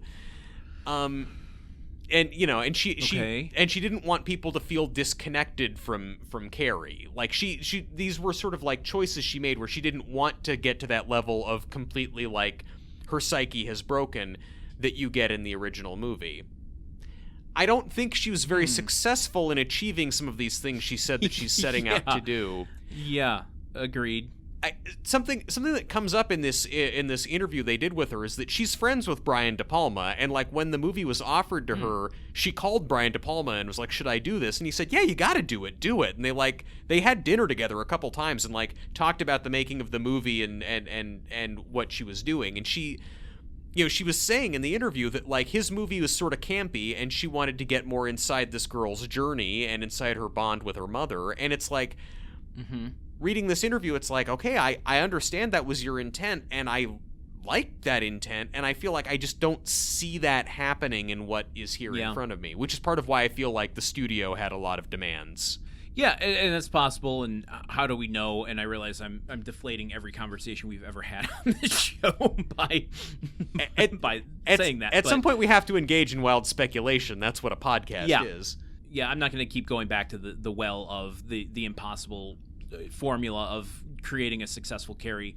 And I think just with that in mind alone, what we end up with is like the fact that it's not such a complete disaster, in my estimation, is a small miracle in and of itself. Yeah. Now, okay, let's just talk, zoom in a few places of this massacre scene. Yeah. Because there was a hint of it. The original film in its like split screen and what was happening, and you know, the lighting. All Carrie really does in rewatching that, she explodes a light and uses a fire hose on people. Really, everyone's killing themselves by their panic. Yeah, being in the wrong place at the wrong time. Yeah, exploding the light, you know, starts a fire, and that creates some havoc as well. But yeah, she did start the fire. Her intention, she's not like, you know, gripping people by the neck and breaking their head, you know, necks open. She's not flipping them apart. Like, even the teacher who gets killed is killed because of like a Rube Goldberg, you know, kind of incident of the what was it, a basketball net or something that swung down and cut her in half? Yeah, basically, it falls down off the thing and it flips around and kind of hits her right in the midsection. But Carrie didn't like look up at the you know, the wire that was holding it and like snap it with her brain so that it would kill her. It just was kind of incidental. Yeah. Now, what I like about the new movie is like she is more active in the massacre. I don't like how it's performed. But it is like, okay, she is like engaging with her vengeance in a way that gives her a little more autonomy and like plays a little bit more into what was going on with the rest of the film. Yeah. She's no longer passive in this. And as she exits the school and she's starting to chase down Chris and her, you know, boyfriend. Yeah. There's this hint of like, oh, I wish this was more in the movie.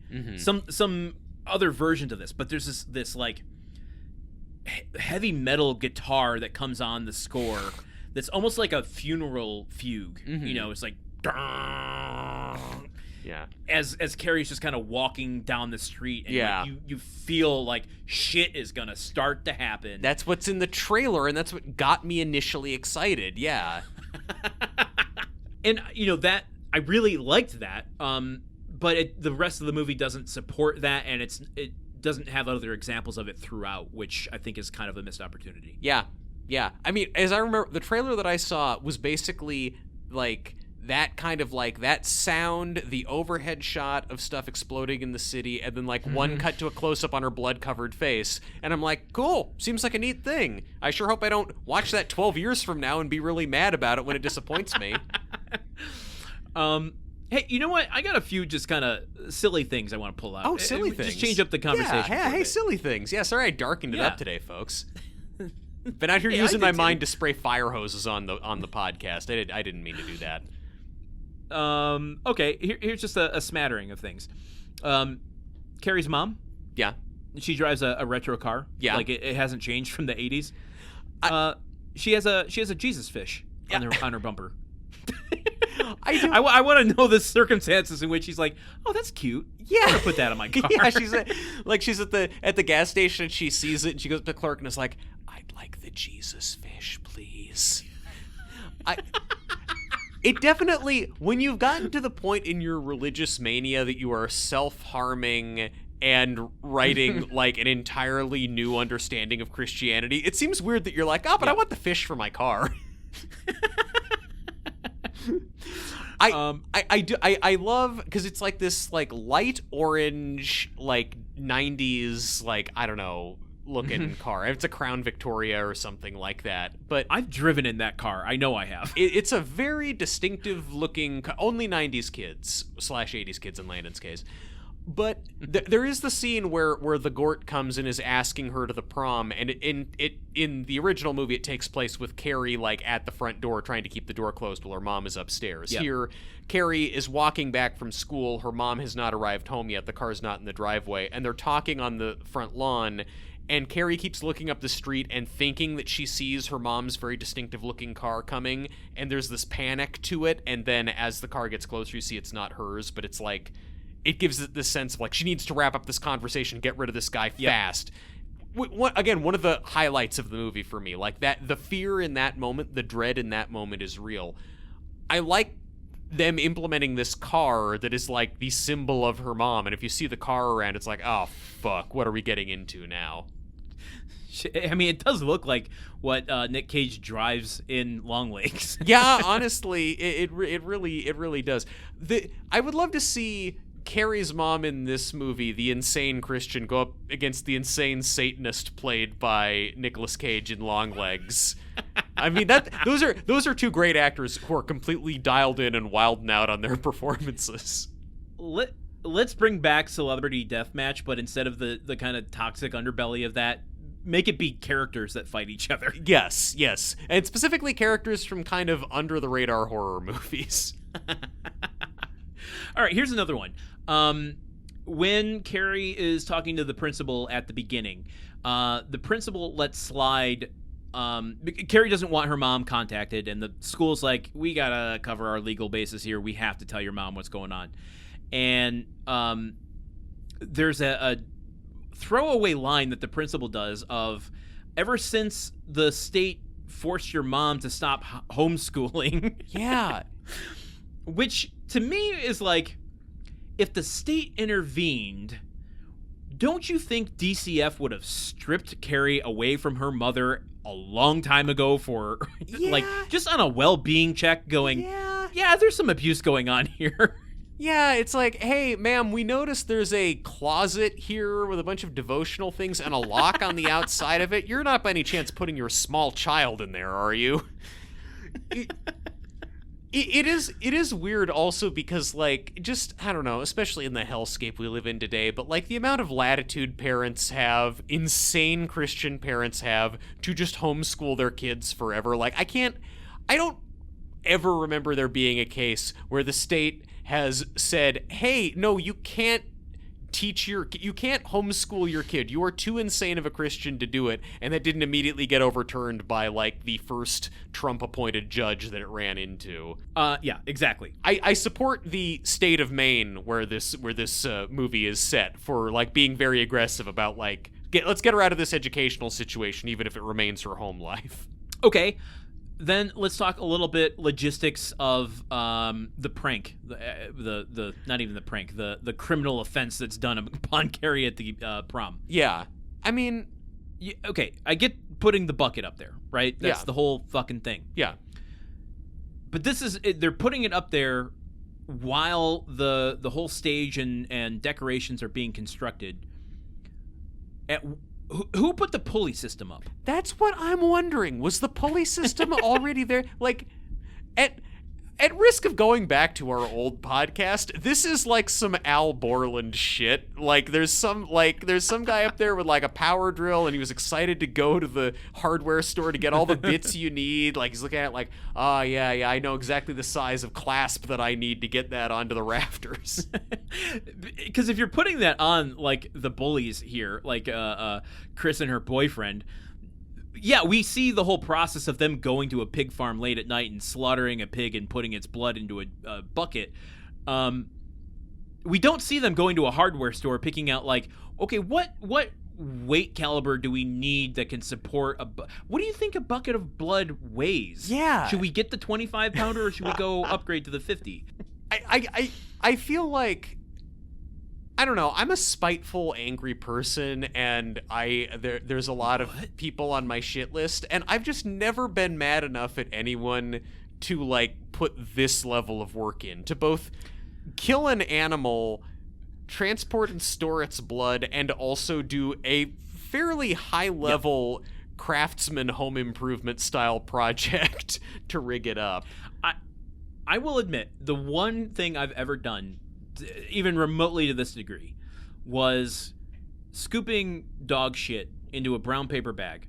Yeah. And breaking into a friend's car. Not even breaking. I knew his car was unlocked. Wow. So I went and just opened his door. The perfect crime. And put the bag of dog shit under his seat. It's pretty good. Is this guy still a friend of yours? In the middle of summer. Ooh. In the middle of summer. He's not still a friend, is he? Honestly, it was toward the end of a friendship, and I never quite got any results. I don't know what happened. I mean, God, with the car. that reminds me of this time back when I had a car. It suddenly just started smelling terrible in there. It was right after we was recording an episode over at your place. But yeah, it was like I couldn't figure out what happened. I had to get rid of the car entirely. Oh, it was awful. Anyway, I hope that loser who you pulled that prank on finds it and is really mad. The fantasies you weave, Mr. Public Transit. Yeah, because I've never smelled shit riding the LA bus. I Spoiler alert, I'm the one that puts it there. That's good, man. Listen, you and your colon are in a great place if you can get it to happen on the bus. The thing about putting dog shit in a bag and hiding it under someone's car seat, somewhat elaborate, but the shit is there, the bag is there. You didn't have to like rig up a system in total secrecy to do this thing. I just feel like if Chris and her boyfriend put this amount of energy into their studies, I mean, the world is their oyster. Yeah, I mean, what's their plan? Like, he even says at one point in all of the films, actually, all three of the films, he says, you have to be in this. Yeah. Otherwise, because this is not just a prank. This is now criminal abuse. Yes. Like, he is saying, if we get caught, we're going to jail. There is jail time involved with this. So are you in? Yeah. And Chris is always like, fuck yeah, I'm in. But what's their plan? Are they going to Badlands this after they're done? They're just going to like hop in an old jalopy and go into the, South Dakota wilderness? Yeah. The Rage Carrie 2 should have just been a lot of long meditative shots of them driving through the prairie while kind of like nice little xylophone song plays. Deep cut Malik jokes here. Because it's like there's no way that you don't get caught doing this, even if Carrie doesn't have telepathic powers. Like your fingerprints are on the bucket. Everyone sees you there. There's probably like blood all over. Like, it's really, again, this just brings me back to like Chris must have some other shit going on in her life that she decides to blow up her entire life over a girl who didn't do anything to her intentionally. Like But Carrie's biggest crime is that she kind of sucks to be around, and even then, it's not on her. Which is weird because, like, I've known, not to the sociopathic degree that she's being depicted here, but I've known people that have that level of grudge against someone. Yeah. For no real reason. They just pick someone, and suddenly that's their forever target. Yeah. And it's terrifying when that happens. So to some degree, like, I understand the character and believe the character a little bit, but it is a cartoon. Yeah. You know? Yeah. But, okay, and we didn't say this. Portia Doubleday, I think, is, like, she's living it up in this role. Sure. And I think she is kind of, you know, she's great. She's despicable. Yeah. But she's not phoning it in. No, not at all. And I appreciate she's given it a full villain turn. Yeah. And that's fun. Yeah, no. It's definitely, she's having a great time with the cartoonish villain that she's been written to play.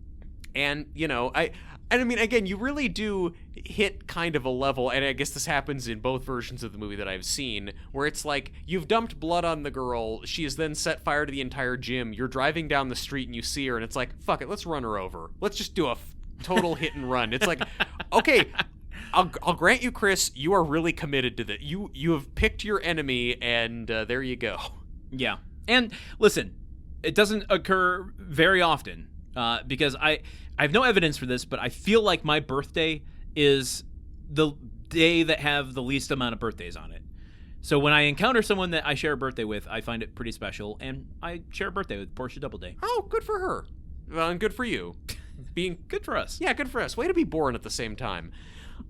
I thought you were going to say that you share a birthday with Carrie, since we see her headstone at the end of the movie. Oh, that's right. What's her birthday? I actually don't know I don't think they actually wrote months. It just said 1995 to 2013. So I guess you don't share a birth year with Carrie. That's very true. I'll tell you another thing I like about this film. Sorry, okay, tell me this other thing you like about the film.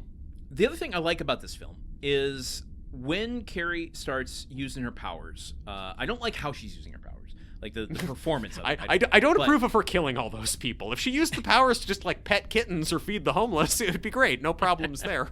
There's this scene between her and her mom where, like, in the novel and in the original film, Margaret doesn't learn of Carrie's powers. I mean, in its full glory until she's stabbed by a million knives at the end of the film. Yeah. And there's a moment in this where Carrie stops Julianne Moore in the middle of the room. I think it's when she starts slapping herself. Yeah. And she puts her hand out, and Julianne Moore is lifted off the ground, and she's frozen in midair.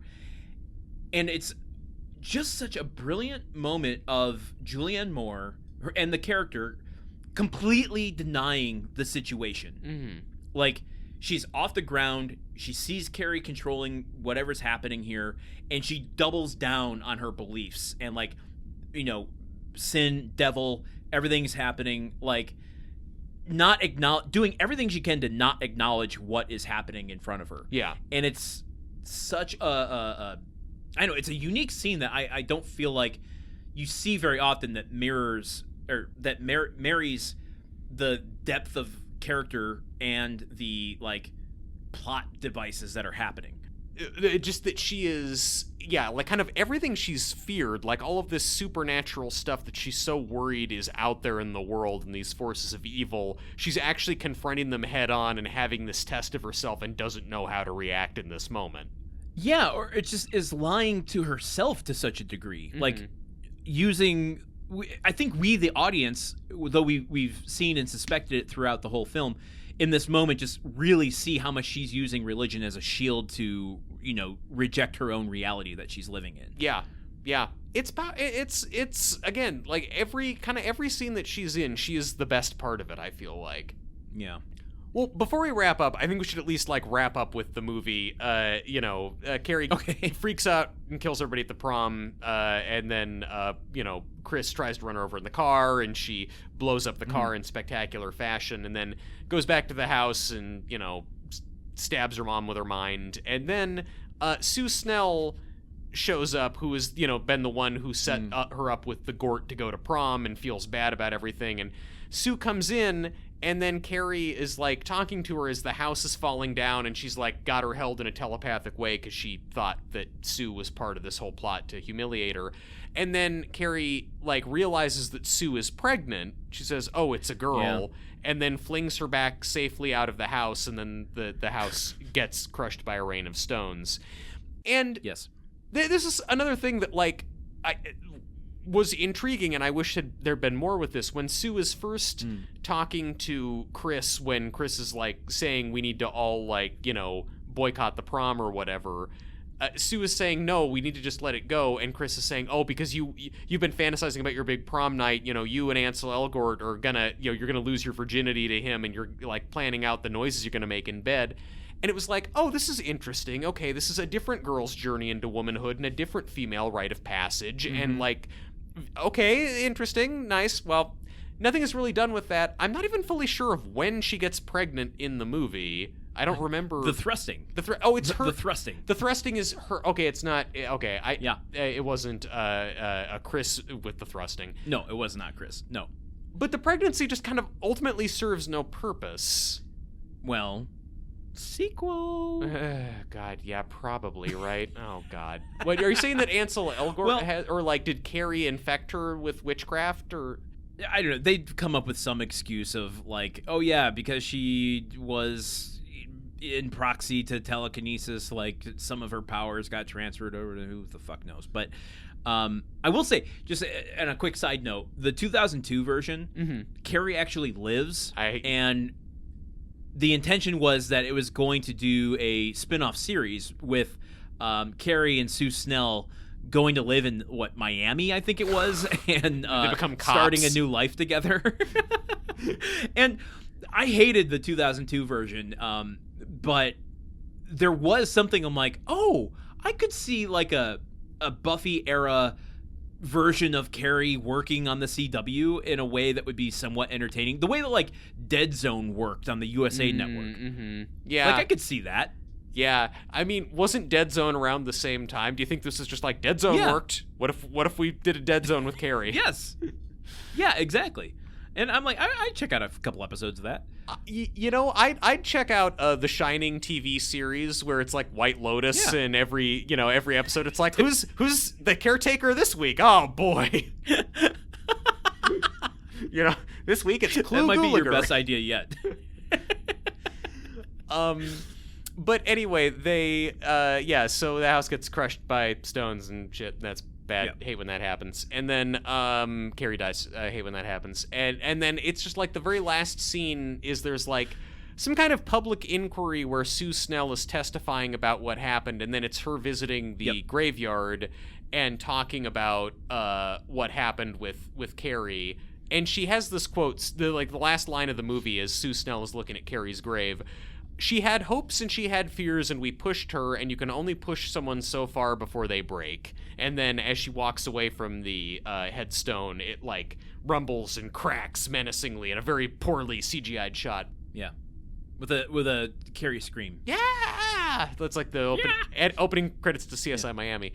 And I don't know. This comes back to my whole thing with the bullying, but it's just like the ending message for this issue movie about bullying is basically like, you shouldn't bully people because they might freak out and kill you. And it's like, well, no, you shouldn't bully people because it's like wrong to do, and it does like lasting damage to them, and maybe it turns them into a 36-year-old podcaster who holds a bunch of ridiculous grudges against people who were mean to him when he was in middle school, and shouldn't be doing that. Like, I don't know. The message of like, don't be mean to people because they might like snap is not like, that's not the reason to not be mean to people. I don't know.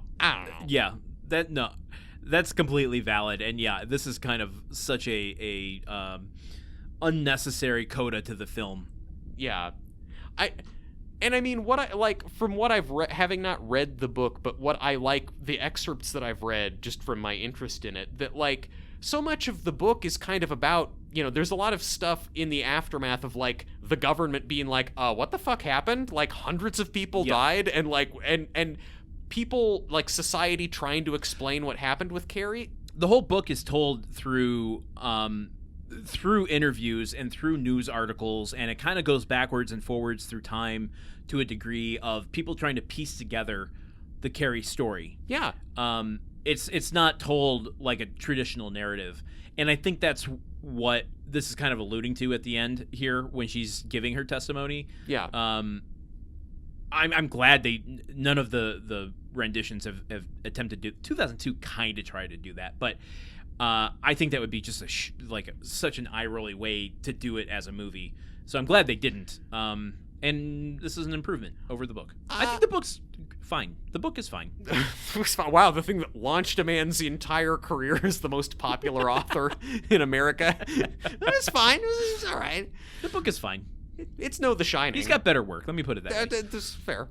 You know, I think to put the cap on it, I think to plug it up, Yep. I would say that I would rather have had the bad version of the movie that tries to piece together a million like mockumentary style interviews and like archival footage or whatever, and tries to do that sort of, you know, we're making a documentary about this unexplained event. I would have preferred that version, even if it totally sucked, to something that is just trying to reassemble a movie somebody else already made. Well, go watch the 2002 version and then tell me your thoughts on that. You know what? I want it to be like a very, down to earth documentary, and then at the end, I want the last scene to be like, but she's still alive and moved to Miami, and now she lives with Rose and Blanche in a house. Let's transition into why this is forgotten, and I don't want to put you on blast again, but your last sentiment there of it trying to remake the 1976 version, I think is unfair and not accurate. Huh. Because Okay. I don't think it is trying to remake the 1976 version. Okay. We disagree. Stylistically, it's not doing remotely anything similar to the 1976 version. Mm-hmm. So all of the directorial choices are very different. It's rooting it in a completely different perspective to a degree. Whether it's successful at that is to be debated, but I think it's trying to tell it more through the female perspective for a wider audience, if not a female audience, compared to the original. So I don't see the argument for how this is trying to remake the 1976 version rather than just reinterpret the initial text. Almost all of the scenes and sequences are the same as the ones in the original movie. The story is told in the same order with the same scenes, in many cases much of the same dialogue, and even the same like reverse shot like order, or like I think of just like when they're in the principal's office at the beginning, not only is a lot of the dialogue the same, but we even get the same beat of the principal looking at Miss Desjardins' pants, seeing the stain from Carrie's period blood on it, then the reverse shot of him rolling his eyes and looking away. So I see it as it is based on a book though. Yeah, like they're two films pulling from the same source. Yeah, but they're representing, like, this is representing the same material in the same way that the original movie did, and I think that like simply like I think for every instance that you can point to how it is, I think there's more references where you can point to where it isn't though. I think that the differences here are so minuscule, and in many cases mainly serve to underline certain points more heavily and eliminate subtext that may have been there in the past. I think that I don't know. I see this as very much very much a remake. That is the way that I look at it. So you can blast me for that, but I will take that blasting. Oh, that's okay. Yeah, that's fair. I mean, we're just talking about stuff here. So it should be the pitch for our whole podcast. Listen, I had put together a 5-point thesis for why this was forgotten, and I'm not going to go through it. I think what I'm going to do instead with all of this is write an article that I'll put up on our Patreon. Nice. But the bullet points of it are that the reason this is forgotten, and I won't go into the criticisms of everything, but the reason this is forgotten was that in 2013, mainstream film criticism was completely being overtaken by YouTube YouTubers. Yeah. That's how you say YouTube it. Not birds. YouTubers. YouTubers and other kind of video platforms and blogs and stuff where there wasn't a expertise and a kind of scholarly take on film criticism, for better or worse. Yeah. Right? But when you get to something that has such a toxic fandom like Stephen King and like the horror community, and I watched so many YouTube reviews of this film when it came out. Not when it came out. The reviews were from when they came out. Yeah. I watched them recently for this. Yeah. I bet they aged great. They did not, because they're usually like 8 to 11 minutes long, and 60% or more of the review is just, why? This is so unnecessary. We had the Brian De Palma film. And that is before they even start talking about what is presented in front of them. Yeah. And once they like get that like gatekeeping protective bullshit out of the way, they're like, well, it wasn't as bad as I thought it was going to be.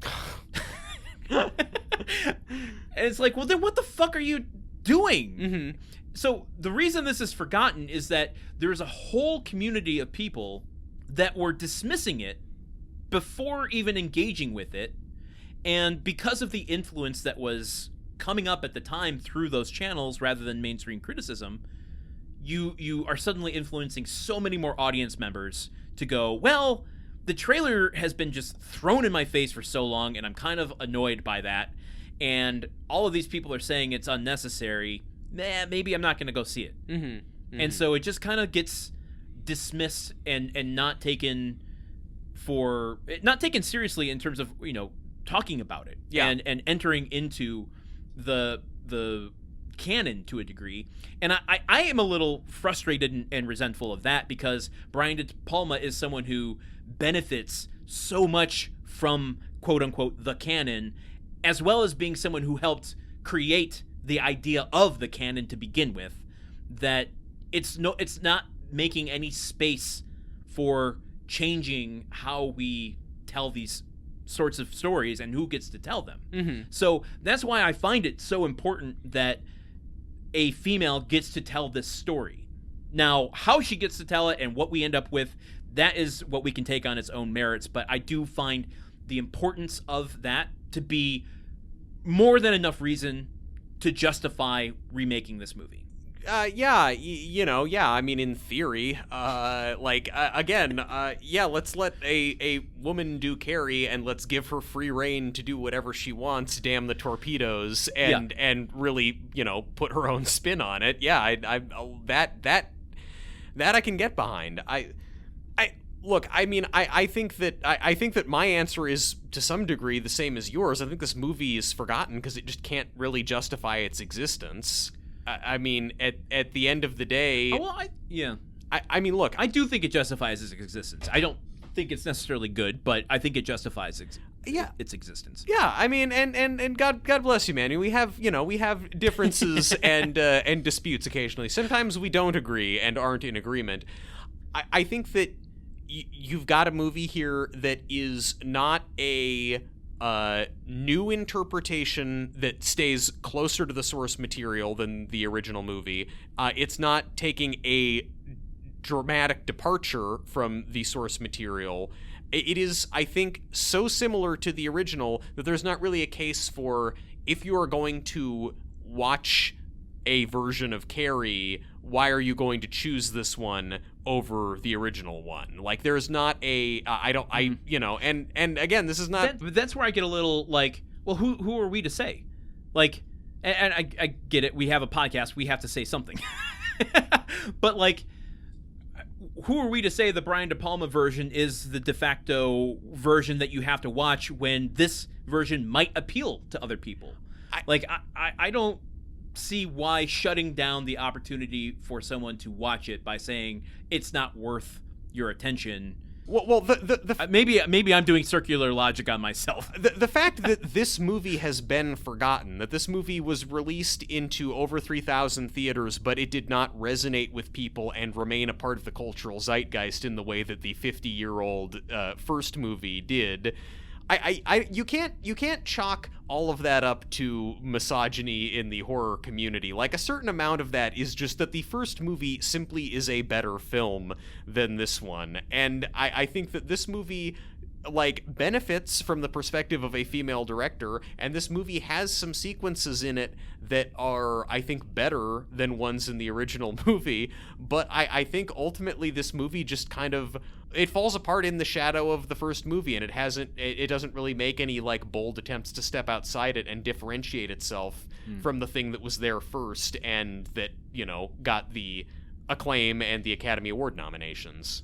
I'll go as far with you as it does. I think it does try to differentiate itself, and I just don't think that it's as flashy or successful at it in what it's attempting to do. Yeah. So we can agree that the end product is, you know, forgettable. Great. But yeah, I think we've both made our cases. Yeah. So I guess that just brings us to our verdict. Should we send this back to modern memory or not? Boy, oh boy, have we ever had a more split verdict ever. Our verdict is splitting like the road beneath Chris and her boyfriend's car at the end of this film. Our friendship is engulfed in flames like Chris and her boyfriend's car at the end of this film. This movie should be forgotten. Furthermore, I want a refund on the time I spent watching it. I could have been playing Fallout New Vegas in that time. But it introduced you to the first film. Well, okay, yeah, fair. That's true. I basically, I wish I'd watched the first movie and then the machine had been like, beep boop, never mind, don't have to watch Carrie, and then I'd be like, oh, cool, I watched the cool first movie. Anyway, on to the next. But what's your take? Yeah, I mean, I don't have to give any supporting evidence. Just re-listen to the episode if you want it. I think we should send this back to modern memory. But let me ask you a question. Okay. And just, I know we touched on it earlier, but just as a summary. Mm-hmm. How does this film shape up to the Poltergeist remake? If you were forced to rewatch one of them tomorrow, maybe not tomorrow, give it some space after you've watched Carrie. Next year, if you were forced to rewatch the Poltergeist remake or the Carrie remake, which one do you choose? I honestly probably still would pick the Carrie remake because there's more interesting stuff going on in this than there is in the Poltergeist remake, and everyone involved like gives more of a shit about this movie. Okay, cool. Yeah, I don't really have any comment. I was just kind of curious.